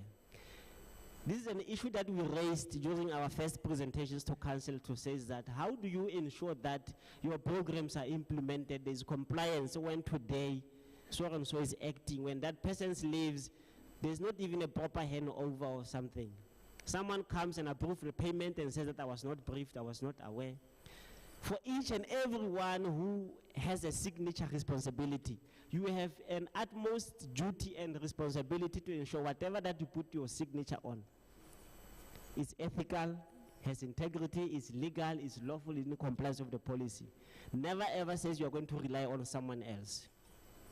It will come, that signature will come back and haunt you. This is exactly what has come about. And some of those senior managements that the reports are pinpointing at them. Hence we see perhaps the dilly-dally in terms of councils taking, because perhaps there are people we don't know. But we will go deeper into that one. Lack of poor oversight by council. This is what the Auditor General is saying. Council is failing in its own responsibility. Who do we appoint in council? And why do you have people that are appointed in council that do not interrogate? Even myself, the same council that appointed me, some raise hands and says that, who are you? We don't know you. What are your terms of reference? Whereas they approve those terms of reference themselves for me to be appointed. I have to take them through those terms of reference. Whether they went through them or not, I'm not sure. But their responsibility is that, as the Auditor General is saying, pure oversight. You put your names next to resolutions that you seem not to have taken much effort in ensuring that you understand them. Lack of consequence management. Next page. Now, the total neglect in the Northwest Province, the Auditor General says, is the neglect of internal control disciplines in the province, which resulted in financial and operational collapse, weakened governance, and lack of accountability. Next one. The consequence management for those who neglect their duties has not only created uncommitted and accountable officials, but also normalized poor performance. It's normal. The Auditor General comes, issues the disclaimer, and then life goes on. Council seems not to bother that much in as far as that is doing. That has become a normal process here in Madibeng. Now, the conclusions of the Auditor General that I want to draw your attention is as follows.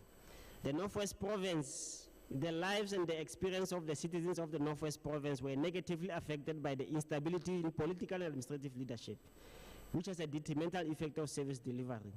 All role players in the province should thoroughly and honestly reflect on the initiatives implemented during their term of previous administrations. I also have a blame to put onto the provincial government and even to the national government. I'll come to that one. Municipal leadership and oversight structures needs to be exemplary in the accountability value chain and effect consequence of accountability failures, and swiftly so. Now, where are we as leaders with integrity? Do we have such in Madibeng? I'm sure if I can put the mic and turn it to you, you'll be able to answer me as to what is the status quo. Now, according to Shwela, leadership is impossible without integrity. Integrity is inconceivable without trust. The meaning of integrity entails doing right things even when no one is watching. Integrity is dignified, founded on trust guides leaderships to and do unto others as those others wants to do unto you. This is Ubuntu, Butu. This is exactly what we need to do, that tomorrow you may not be here, but do you expect someone who is in that position to do the same thing that you are doing? If you are doing corruptions, is it the same thing that you expect them to be done? Treat others with dignity. How do we treat our citizens? The manner that we live, sewages, there's no water, electricity is not, infrastructures are not being maintained or are not being built properly according to standard. How do you then, as municipal leadership, sleep at night when you know that your own neighbors or citizens that would claim to improve their standard of living has overflowing sewages in their streets, have no water or poor quality water, poor roads full of potholes? These are the things that we navigate on an everyday basis, council members. Why is it so difficult in as far as ensuring that these issues are attended to? Next page.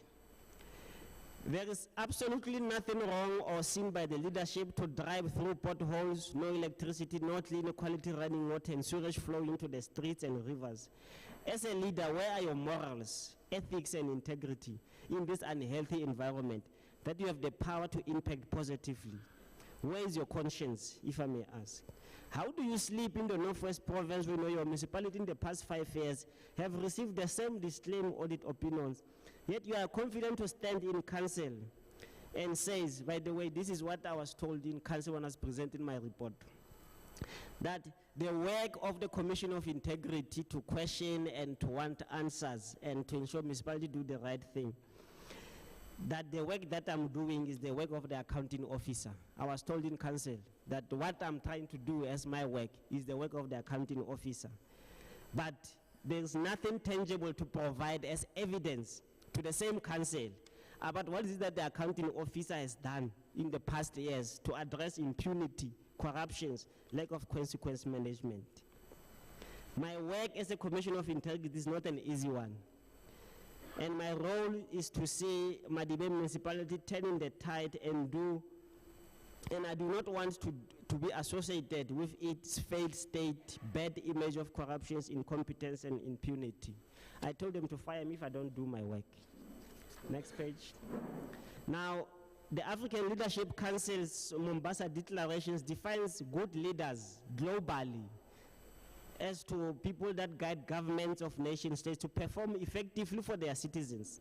They deliver high security for the state and the person, a functioning rule of law, education, health, a framework conducive to economic growth. They ensure effective utterance of commerce and enshrine personal and human freedoms. They empower civil society and protect the environmental commons. Crucially, good leaders also provide their citizens with a sense of belonging to a national enterprise, of which everyone can be proud of. They need, rather than unravel their nations and seek to be remembered for how they have been better than the real lives of the governed, rather than the fortunes of the few. The absence of integrity in moral and monetary terms are disastrously and destructively expensive. Leadership without integrity destroys trust, legitimacy, and legality at exponential cost at all. Such lacks and lapses of integrity are inordinately expensive as they directly and indirectly increase transactional cost, decrease efficiency, destroy effectiveness. Next. The love of money is the root of all evil. Money seems to be the only thing that matters to majority of political leaders in these municipalities. Not legal money, but that is swindled, overspent, diverted from this municipality for corrupt activities. Love for money has destroyed nations and communities. It has separated loved ones. It jeopardizes the interest of the state. It exposes all of us to underdevelopment. While individuals continue to get rich, few people become rich in a decaying nation and end up not being able to enjoy their enrichments as no services are there. From 1994 up to now, we've been led by a black government. We cannot deny that. I see war, black on black. As a black government that we are proud of, who is responsible to deliver development to black people? When those appointed focus more on money, and those given tenders deliver substandard work that councils internally protect, and council will rather work with them to suck government money than fighting value for money. For example, the first findings that the Auditor General states that the regional expenditure, the closing balance was very high at 28.7 billion and continue to grow significantly every year with a current year amount to 39.9 billion. This is an irregular expenditure, was not properly investigated, and there were no consequences for transgressions, according to the Auditor General. An estimated 42% of all the expenditure on procurement was irregular. At 8 municipalities, more than 50% of their expenses were irregular, raising the questions whether value for money was achieved. Sadly, like here in Madibeng, like other municipalities, there are no standing infrastructures, no roads, no sewage. Citizens have nothing to show for their local government. Where are these billions have gone to? The state of underdevelopment in the Northwest Province clearly illustrates that when thinking and actions by leaders are isolated from the constructive impact of integrity, the brakes comes on. The cost of the absence of integrity also discriminates a double jeopardy against the already pure and powerless in favor of the rich and powerful. The rich and powerful corruptly get less of what would have been available with integrity, and the poor and the powerless get even less what little, if any, is left. Next page. Now, Jerry Yakul described integrity in leaderships that it requires trust in the honesty and consistency between the espoused values of leaders and leadership behavior. Leadership with integrity as consistency and honesty is built upon trust, and in turn build trust through integrity. Those who are required to trust leadership build their trust to a significant extent on the perceptions that they and their leaders share a value system, that the leaders will consistently and with integrity adhere to these shared values in their thinking and actions. Integrity impacts positively on trust and requires reciprocal integrity. The Constitution section 195 talk about the public service administration that has a high standard of professional ethics and must be promoted and maintained. But what I have found is that we found budgets being prepared and being spent, but there is no principles of ethics or integrity in that budget is concerned. The only issue comes when the money is swindled. That's only then when the budgets, even the manner in which they phrase them, they seems not to to connect the principles of integrity and ethics to this monetary, how it is spent. It is clear that the citizens of these municipalities, including Madibeng, have been people that do not have their interest at all in these offices for the past 5 years, and trust that they move their public purse. They have no integrity, no moral fiber or ethics, that these leaders care less honestly about their mandate. Until when this is going to be? Next page. If you look at this and if you go to all the municipalities, these are the 8 principles that are normally guiding the IDPs, independent development plans of every municipality. I can tell you now that each and every year they are just being copied and pasted into a new annual report, but without little or no understanding of the significance or the actual meaning or the applications of this. What is transparency, what is discipline, what is integrity, what is accessibility, professionalism, value for money that the Auditor General is saying.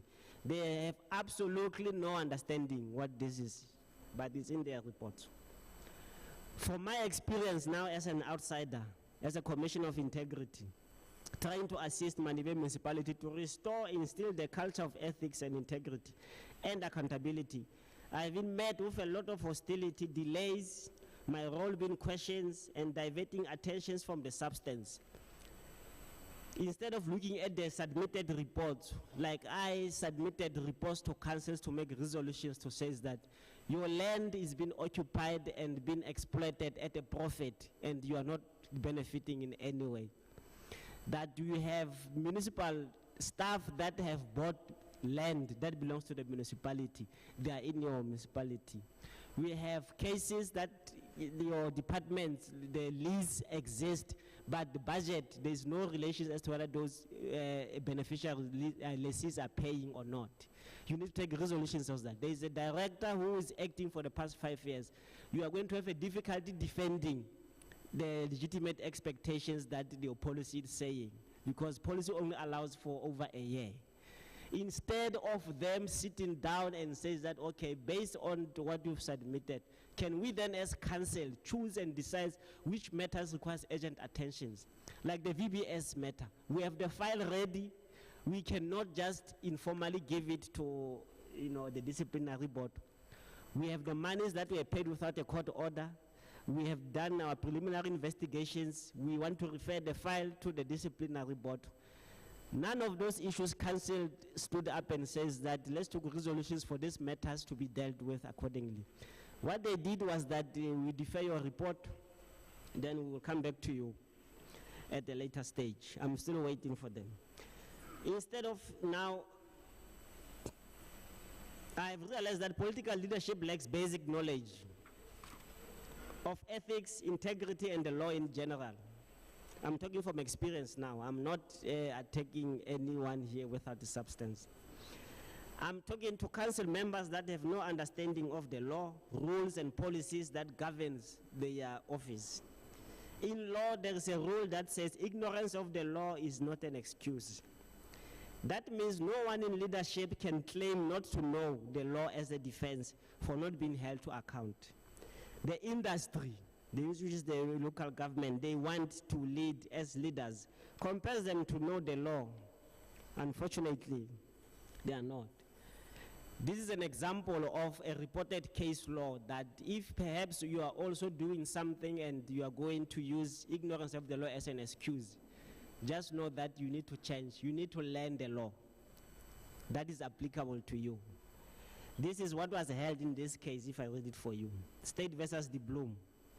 At the stage of our legal development, it must be accepted that the cliché that every person is presumed to know the law has no ground for its existence, and that the view that ignorance of the law is no excuse is not legally applicable in the light of the present-day concepts of mens rea in our law.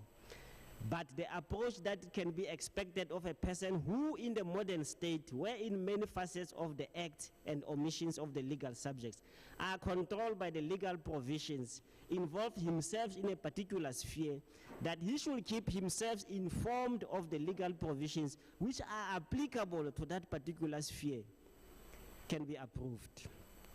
I found myself in council that I have, instead of dealing with substance of my reports, I have to spend time explaining the difference between civil, criminal, and labor laws, and how their views or understanding their questions and attacks are misdirected into law.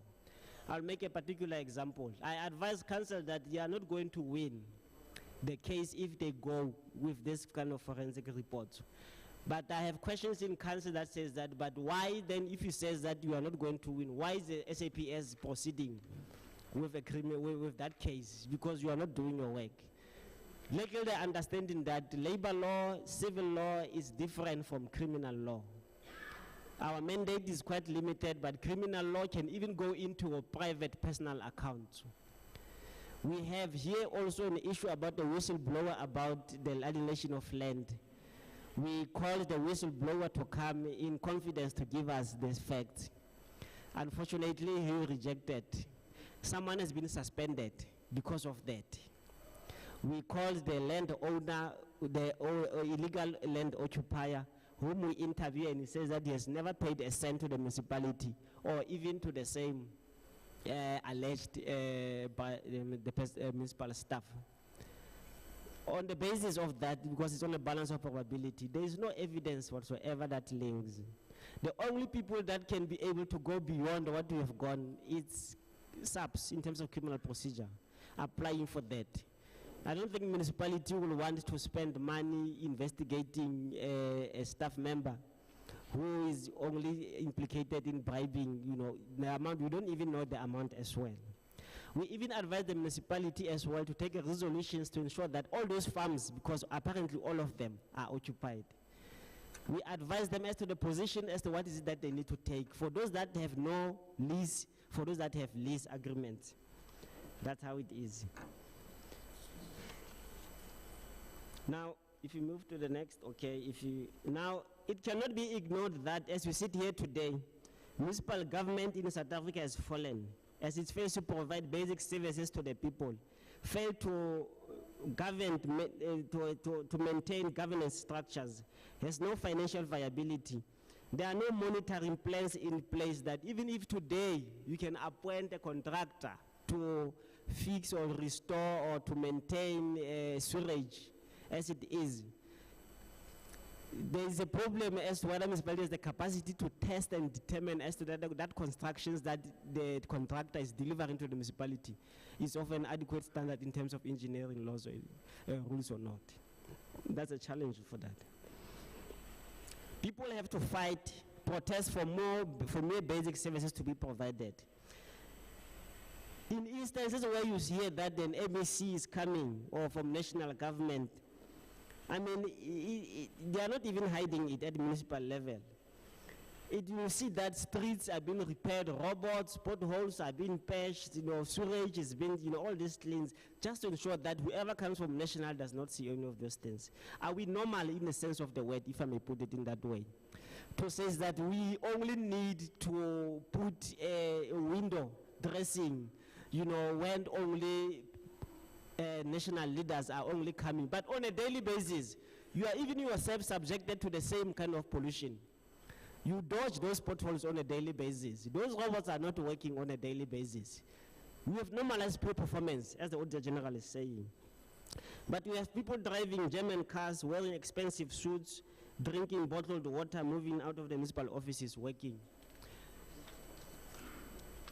Now, after I have said what I have said, what is the way ahead? If you move to the next page. You will now understand my positions as the Commissioner of Integrity, the only in the Northwest Province, that what is the challenge that now I need to experience conducting oversight in one of the tribal municipalities in the Northwest.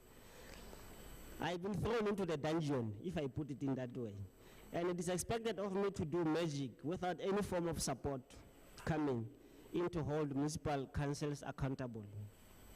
It remains a threat, this office remains a threat to the leadership that thrives on corruptions, but act like they care.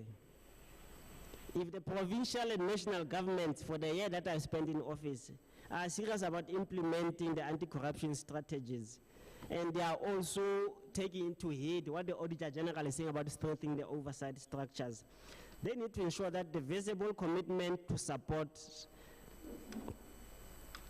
and acknowledge the role that the Commission of Integrity is playing as the municipality continue to suffer great prejudice. Ongoing political threats, lobbying for the disbandment of the Commission of Integrity. Yes, I've got the reports that this office, some politicians are not happy with it, and they are lobbying for its disbandment, because it has now touched perhaps on their administrative handlers. Council members, or council must be full of people that have made an effort to familiarize themselves with local government laws, rules and policies, and even established committees. There is a lack or lack of stringent monitoring evaluation systems from the province, even from the national. For example, they have adopted anti-corruption strategies that municipalities must adopt their own. But for the little time that I've spent in office, I have yet to see anything tangible from the provincial government about an oversight structure as to what is it that they are doing. I have yet to see any of that happening. I'm not talking about the administration, putting municipalities under administrations. There's absolutely nothing beyond that. I'm talking from the ground floor now, here as I say. That how do we then expect to demand accountability when there is little much voice or visibility from the provincial and the thing. Auditor General has raised, next page, has raised this as a concern that they are distant in resolving and intervening at local government level. This is what the Auditor General is saying about the provincial and the national. Now, what is it that I think needs to be done, that we still need to interrogate the province and the national government about their knowledge and understanding. I'm not talking about the policies that exist. I'm talking about the practical implementations of their ethics and anti-corruption strategy. They have failed through the years to enforce non-compliance with the Constitution's Municipal Public Finance Management Act and any other policies at municipal level. But the same national and provincial government continues to pump more monies to the local government, which in turn is flushing out without any consequential management, consequential actions beyond putting them under administrations. But there's no strategy or tangible actions put in place to turn local government accountability wheel. This therefore exposes a committee such as Commission of Integrity to great risk of creating magic, doing wonders, and have nowhere to turn to when the same council is not complying or delaying or frustrating the work of the Commission of Integrity. There's no system in place for me as the chairperson of the Commission of Integrity to present my reports even at provincial level in order to determine how to ensure oversight accountability. This remains a jab even at that level. Last page. Now, in conclusion, we all agree that Northwest is rotten to the core. There is a political leadership connection between where they have their own in the administration and they protect them in return. Political leadership talk, it's cheap. Rooting out corruptions is what they claim to be interested, but doing nothing, that's another thing. Doing, there's nothing, there's absolutely nothing. Or there's an effort, if I may put it that way. Now, the other issue is the issue of numbers. You know, when you start to use numbers to distract substance, then there's a problem. Because we have so many numbers in council, you can use those numbers to support a decision that is not even influenced by law or policy, but is influenced by political factions and so forth. There is a need to ensure oversight structures such as this one are strengthened and have a close relations with the provincial national government. Integrity and ethical leadership is a threat in the Northwest Province, and there's a need to hold, these municipalities accountable using the public purse. I'm done. Yeah. Now, in conclusion, I say that it has been quite a challenge for me, but I've given you a glimpse as to the positions where I am, what is it that I intend to do, and until such time that council dissolved this office, I'll continue to do my work. As simple as that. Thank you very much.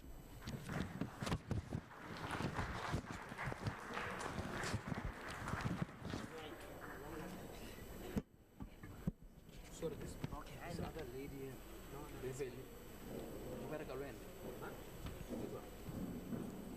No, the municipal manager.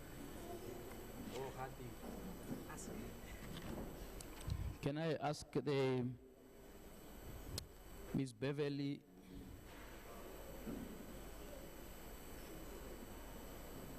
Ms. Beverly Kuntinsa to come to complement this presentation if she's here.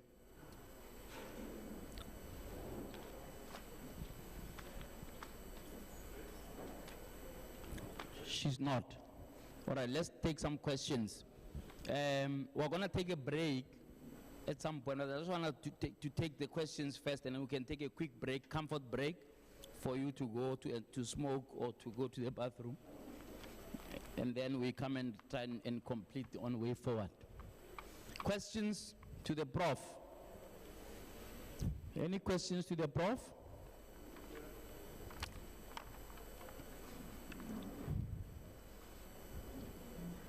I know the presentation was long, but please keep your questions brief. Thank you, JJ. I want to ask the Prof. The Prof is doing a good job, a very pretty good job. But a lot of blame is coming to council. I want to ask the Professor, what is it that you are doing in your capacity to make sure that the things that we are asking for as councillors, for instance, we just took over from the previous council term. This is a new term. As council, we've been asking that the MEC would come and give us a close-up report, because we had just come from an intervention, JJ. So we took over something that was already troubled. But the intervention, section 154, I think, it proved that it didn't work. But we end up taking the heat from that we received an unclean audit and the municipality is not working out. But the problem now is we took over a troubled municipality. And as council, we cannot be blamed for the previous term, because we are taking over something new. And we asked for the close-up report so that we can be able to know how to move forward. Excuse me? Yeah, from the MEC. And it's not come for a year. It's now 12 months, excuse me. And we don't have the close-up report. Every time we ask, MEC is busy with something. So who must now make sure that the MEC comes and gives us the report so that we can be able to move forward to restore this great municipality? We all know that this municipality is great. It has been great over the years. But the problem is no one should take accountability from the upper structures. They keep on bringing in interventions, but they prove to be no avail. We are now in 139 JJ, 139A and C, 5A and C, I think, if I'm not mistaken. Somebody will correct me. But since this intervention has been announced, there has not been a deployment of the team. There's no team in our municipality. And this is finance, which will also go back to our report. Who will account for the time that they were supposed to come? I think we're already in 4 months since it was announced, and nothing has happened. So interventions are killing our municipality. I have reason, JJ, to believe that, yes, this corruption emanates from Madibeng, but we no longer own this corruption. I've got reason to believe that. I believe there are people in upper structures that are managing those who are custodians here to drive this corruption forward. So we need relevant people that will help us so that people will account, so that people will answer. So we need somebody that will answer us now. After so many terms of council, after so many disclaimers, who is responsible? Who must take accountability? Somebody must be charged. And we need to know from all the structures, SIU, you name them, what are you doing? Why has not been, there been any action? Because I hear everybody saying there's evidence, there's evidence, there's evidence. What are you doing? Thank you. Truly a worrying situation. But we've got somebody from a Premier's office. Maybe they can tell us where is the MAC. We'll do that later. Thank you very much, JJ. My name is Nkateko Mabunda from Madibeng Municipality. Mine is basically a comment. Unfortunately, we weren't given an opportunity to respond to the AG's responses. But I had further questions based on the response. When it comes to the application and the implementation of the PAA, they recommend further actions of disciplinary that should be taken, but turning a blind eye to the fact that they are making recommendations to the perpetrators themselves. The AG, I hope you are listening. I sometimes wonder if the AG is actually relevant and the integrity committee, because they are not empowered.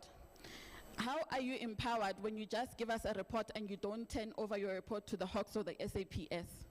So mine is just to say that you need to be empowered to take those reports to the Hawks and the SAPS. The next report that you give to us should not be a repetition of what it is that you have told us and the investigation that you have told us already. We already had that. We don't want a repetition. We want to hear a progress report on whatever it is that you have reported to the Hawks or the SAPS, or further on new transgressions that you have found. Prof, the last time we had a report like this one that was so detailed was from the investigating team that was investigating the VBS.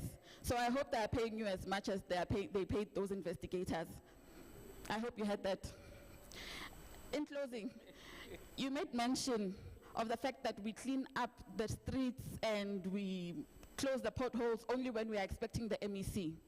Strangely enough, that action is tantamount of a family that does not respect itself, that only uses plates that are new when there's a visitor, or only cleans up the house when there's a visitor. As a municipality, we need to start taking ourselves seriously. I always say that, I always allude that. If we don't take ourselves seriously, no one else will. Thank you. Thank you very much. Thank you. This side?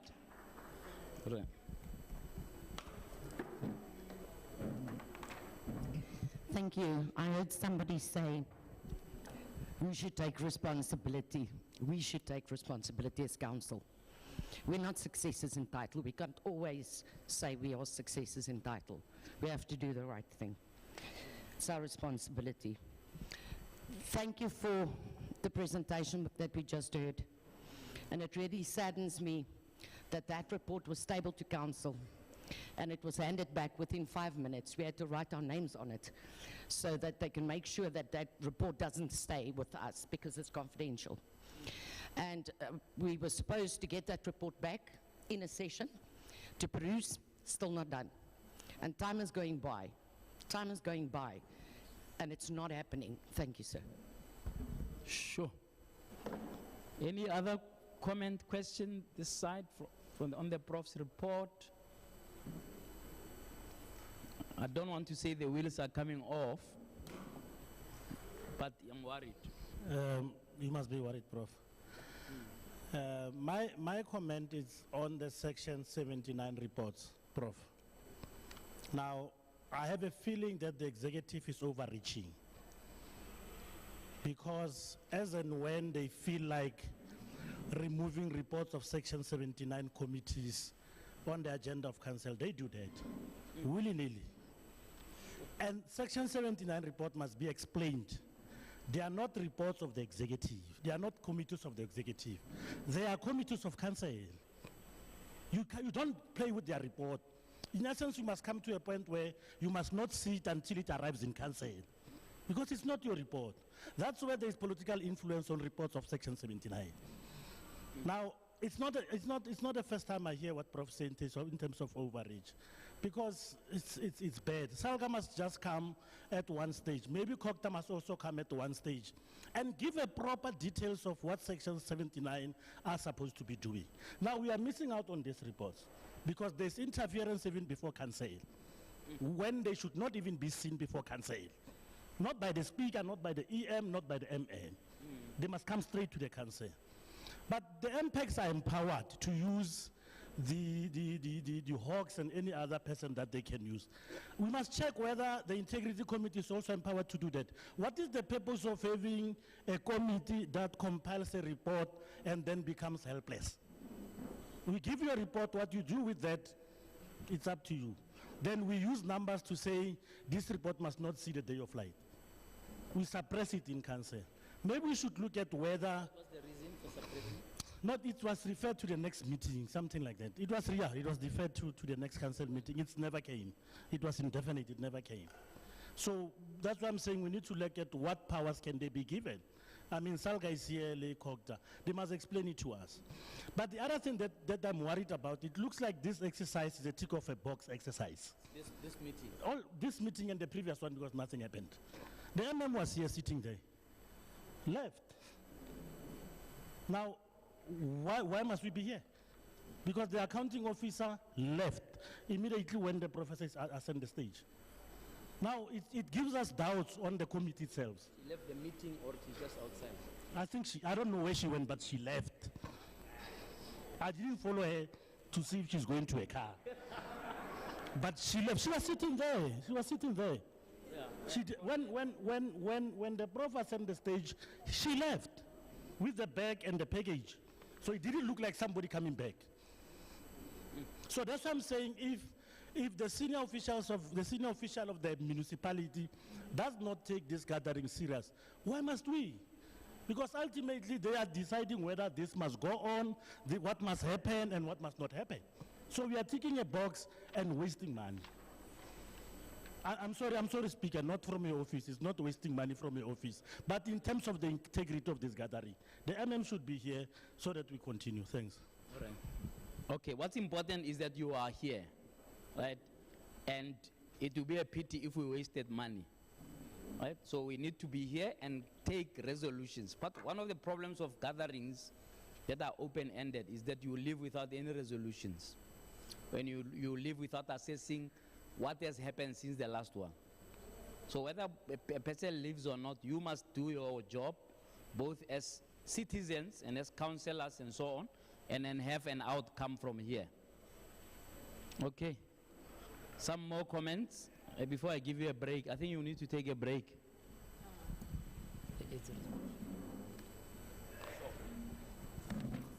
Thank you so much, Program Director.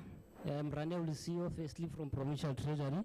I just wanted to clarify where we stand in terms of 139 support to the municipality. Yes, we place the municipality under mandatory intervention in terms of 139 A and C of the Constitution. But the A and C, we are not taking any powers away from the Council of the Municipality. They still have the executive powers that they can execute and play oversight over the administration of the municipality. Yes, I was going to come to that one. In terms of the first step after placing the municipality under mandatory intervention, we first, the multidisciplinary team from both stakeholders, Kokta, Salga, came to the municipality. The first step was to collate the information in terms of assessing the status quo in terms of compliance to the acts by the municipality. Then thereafter, we developed what we call status quo assessment, desktop analysis, sorry, in terms of assessing the non-compliance issues. Then after that one, on 11 to 13 July, we held what we call work stream sessions with the 4 pillars affairs of the municipality, governance, those responsible for institutional matters, service delivery matters. So we held sessions with them on that particular day with the accounting officers and the leadership of the municipality. The purpose of that session was to drill down on the key issues that we picked up on our desktop analysis to say what are the issues of non-compliance. Now, the workstream sessions was drilling down. Yes, there is a team on the ground. Maybe just to wrap up in terms of response, is that in terms of the MFMA 141, we are mandated also to follow those particular steps. In terms of that section, there should be consultation as well. So we did consultation with organized labor and major creditors on the 10th of November. And last week on Friday the 18th, we were in Poch where we held the MEC consultation sessions as part of consultations that are legislated. So there is work in progress. The next step from here is that the status quo assessment report is finalized. Now it will be approved by the MEC of Finance, and thereafter National Treasury Directorate called MFRS, Municipal Financial Recovery Services, is busy with the development of the financial recovery plan for implementation. So by in terms of the law, the National Treasury can take up to 90 days to develop that financial recovery plan. But in the interim, based on the key issues that we can already address, we are not saying we should sit and wait for 90 days. There is work in progress already in the municipality where we are trying to address those particular challenges that we picked up from the status quo assessment report. Thank you. All right, I hope that helps a little bit to address some of that. Looks like there's a team that's already working. Last comment before I give the Prof to reply. Anybody? All right, Prof. Oh, this one. Is there someone here? Oh, no. Okay. Yeah, thanks, Prof. My name is Colin Ramule. I work for Salga. Yeah, I've been listening to the report, Prof. And maybe I need to state that I'm quite disappointed. I think I should be recorded as such, that we are made to listen to a report that did not get the attention of the municipal council. And municipal council is a formal institution that has its processes. And I can say to the organizers that this report has been smuggled into this session. And I think these sessions, Prof, shouldn't be put together to embarrass the municipality, but to correct it. I wonder what will the council do, because I don't think they have endorsed this report as per the report itself. And I think the commission itself should have been responsible and pursue council until council makes its kind of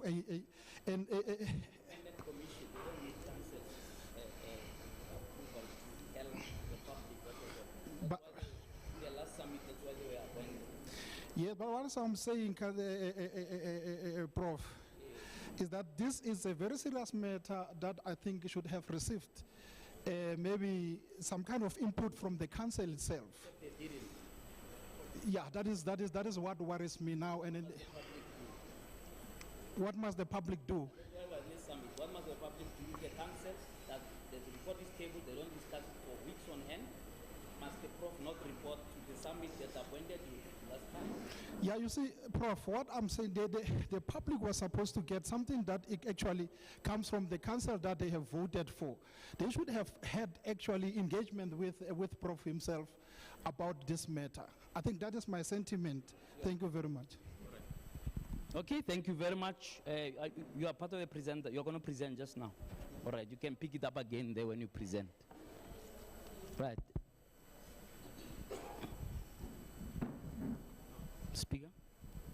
Thank you very much, Prof. I thought I should do justice to the community of Madibeng because this program is live streamed so that they don't paint us with the same brush.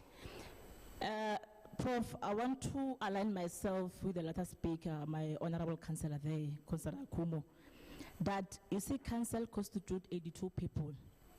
The speaker does not constitute council. And the council has its own both legislative and executive responsibility. And it's not like as national whereby you having legislature there and executive there. those responsibilities rely or rest in the council. Now, I'm always saying to honorable councillors to say that in Council of Madibeng, we only have 11 members who are responsible for executive responsibilities, which is the executive mayor and the members of the mayoral committee. And then the rest of councillors must ensure that they play oversight over executive. Now, it becomes a challenge, Prof. That is why I'm always saying, I'm going to live stream. I'm going to start live streaming all the councils of Madibeng. Because in the council of Madibeng, you find councillors are taking each other, relegating council into a battlefield. And I will always remind them that there are communities who are entrusted, whom entrusted the responsibilities to you to ensure that you deliver to their basic, to the rights of basic of services. Now, it's important that community should know the speaker has the authority to admit community in the council sittings. That is why there's a part that we are calling it the gallery, where communities must come and sit there and observe how council proceedings have been done. It's important, Prof, because you see council, community is always attacking the municipality, attacking all of us to say you are all corrupt. So it's important. I will also want to say to Prof.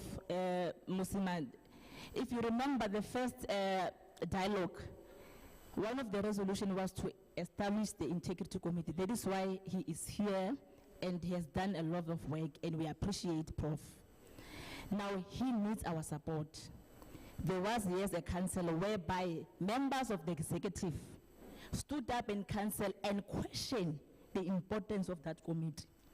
So I was so shocked to see that how councillors can you allow the executive to question your council committees, because those committees are Section 79 committees and are committees that report to council directly. So there is no way the executive comes in to question those committees. So it's time as Council of Madibeng, ensure that we serve our people. Thank you very much. Thank you very, very much. I'm going to ask the Prof to reply briefly, and then we'll take a quick break. Please don't leave, because there's still a very important presentation by Kokta, by Salga, and then we're going to deal with way forward. The way we're going to deal with way forward, we're going to repeat what we did in the last summit, unfortunately. In your tables, you're going to buzz in your tables and come up with one actionable point of way forward. One, not many things. What is the one thing that should be done getting out of this summit? Right? You're going to discuss that on your tables. And then we're going to go around quickly and make a list of resolutions going forward. We can't have a summit that's open-ended where we just listen to speeches and go home. Right? That would be a waste of money. Prof? Thank you, Mr. Program Director. Let me just start with Ntate Ramule. I do understand your disappointment. But if only you're in my position, you will really understand why I took this opportunity. Because my job is to hold council accountable. How do I hold council accountable? If you look at the first anti-corruption workshop that took place, we are not only here as dignitaries from various offices, we have members of the community who are complaining about the same municipality, that they believe that it is not doing anything to uproot corruptions and bribery in their own. Now, they deserve, in my view, a response and an update and a feedback in as far as what is it that their own council have taken. We cannot only be congratulating councils to have appointed a commission of integrity, but not give them the insight as to what is it that the same council seems to be frustrating the very same committee. I believe that that's a form of accountability, if we describe it and we understand it, that they also need to be mindful of that. And at the same time, that if you look at the manner in which I gave, what I gave as a report, it's not what is written there. I only gave a glimpse of what is it that is happening within the Madibeng, in as far as their feedback is concerned. So unfortunately, like I've indicated, that I was even told that my name must not appear on the program. You will ask yourself as to why will that has to happen if council really wants to account and council wants to know that it has done, whatever that needs to be done. Now, the question about the council member there about the predecessor not coming over to hand over, I truly understand the positions that you are coming from, that you are now taking the fall for what the previous administrations has failed. But this is also what I said in councils, that you are now in charge of your own administration. You are no longer under administration. What is it that are you doing, trying to rectify all the previous mistakes that you are still waiting for the report to come back? Are you still going to allow mismanagement, lack of consequences, non-compliance of policies? What is it that the current council is doing? That should be your role in more particular, in as far as trying to do that is concerned. About the subs, we do have a relationship with subs, the Hawks, the SIU, and we do have a report from the Hawks and even from the SIU about a number of criminal cases, that there are a number of criminal cases that now have proceeded, they are in court now, where they've challenged some of those contracts that were awarded.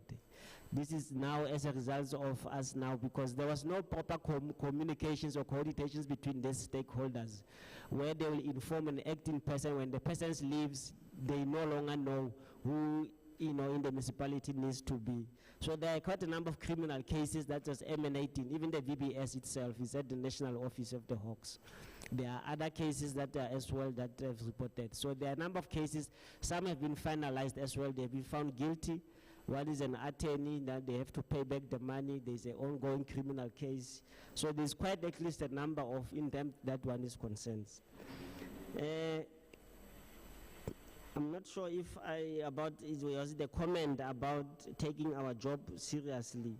I didn't get the first part of it. If maybe I've missed it, then you can. The Section 79 committee, because of council is very busy, we requested an in-committee that there be a Section 79 session in order for us to take council through all of these reports that we presented.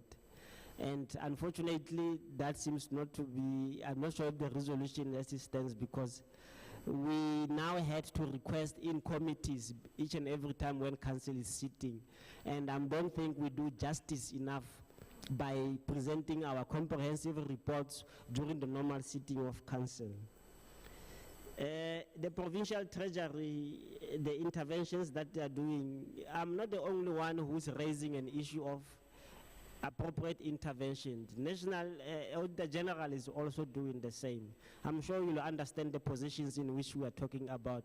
And other than the formal meetings about the budget assistance and all of sort of oversight structure, what is it that the provincial government is doing, beyond merely, delegating certain officials to attend meetings to be involved in those ones? The oversight structure, we do have a representative there, but I believe that as the provincial treasurer, you hold the fort. You have the power to hold the equitable share, but I'm still trying to find as to how are you going to invoke that equitable share when the municipality is not complying. It's been over 5 years now. But each and every year you continue to give the equitable share without any, I'm not sure if there are any conditions that are imposed. If they are not being complied, what is it that you are not? Thank you very much.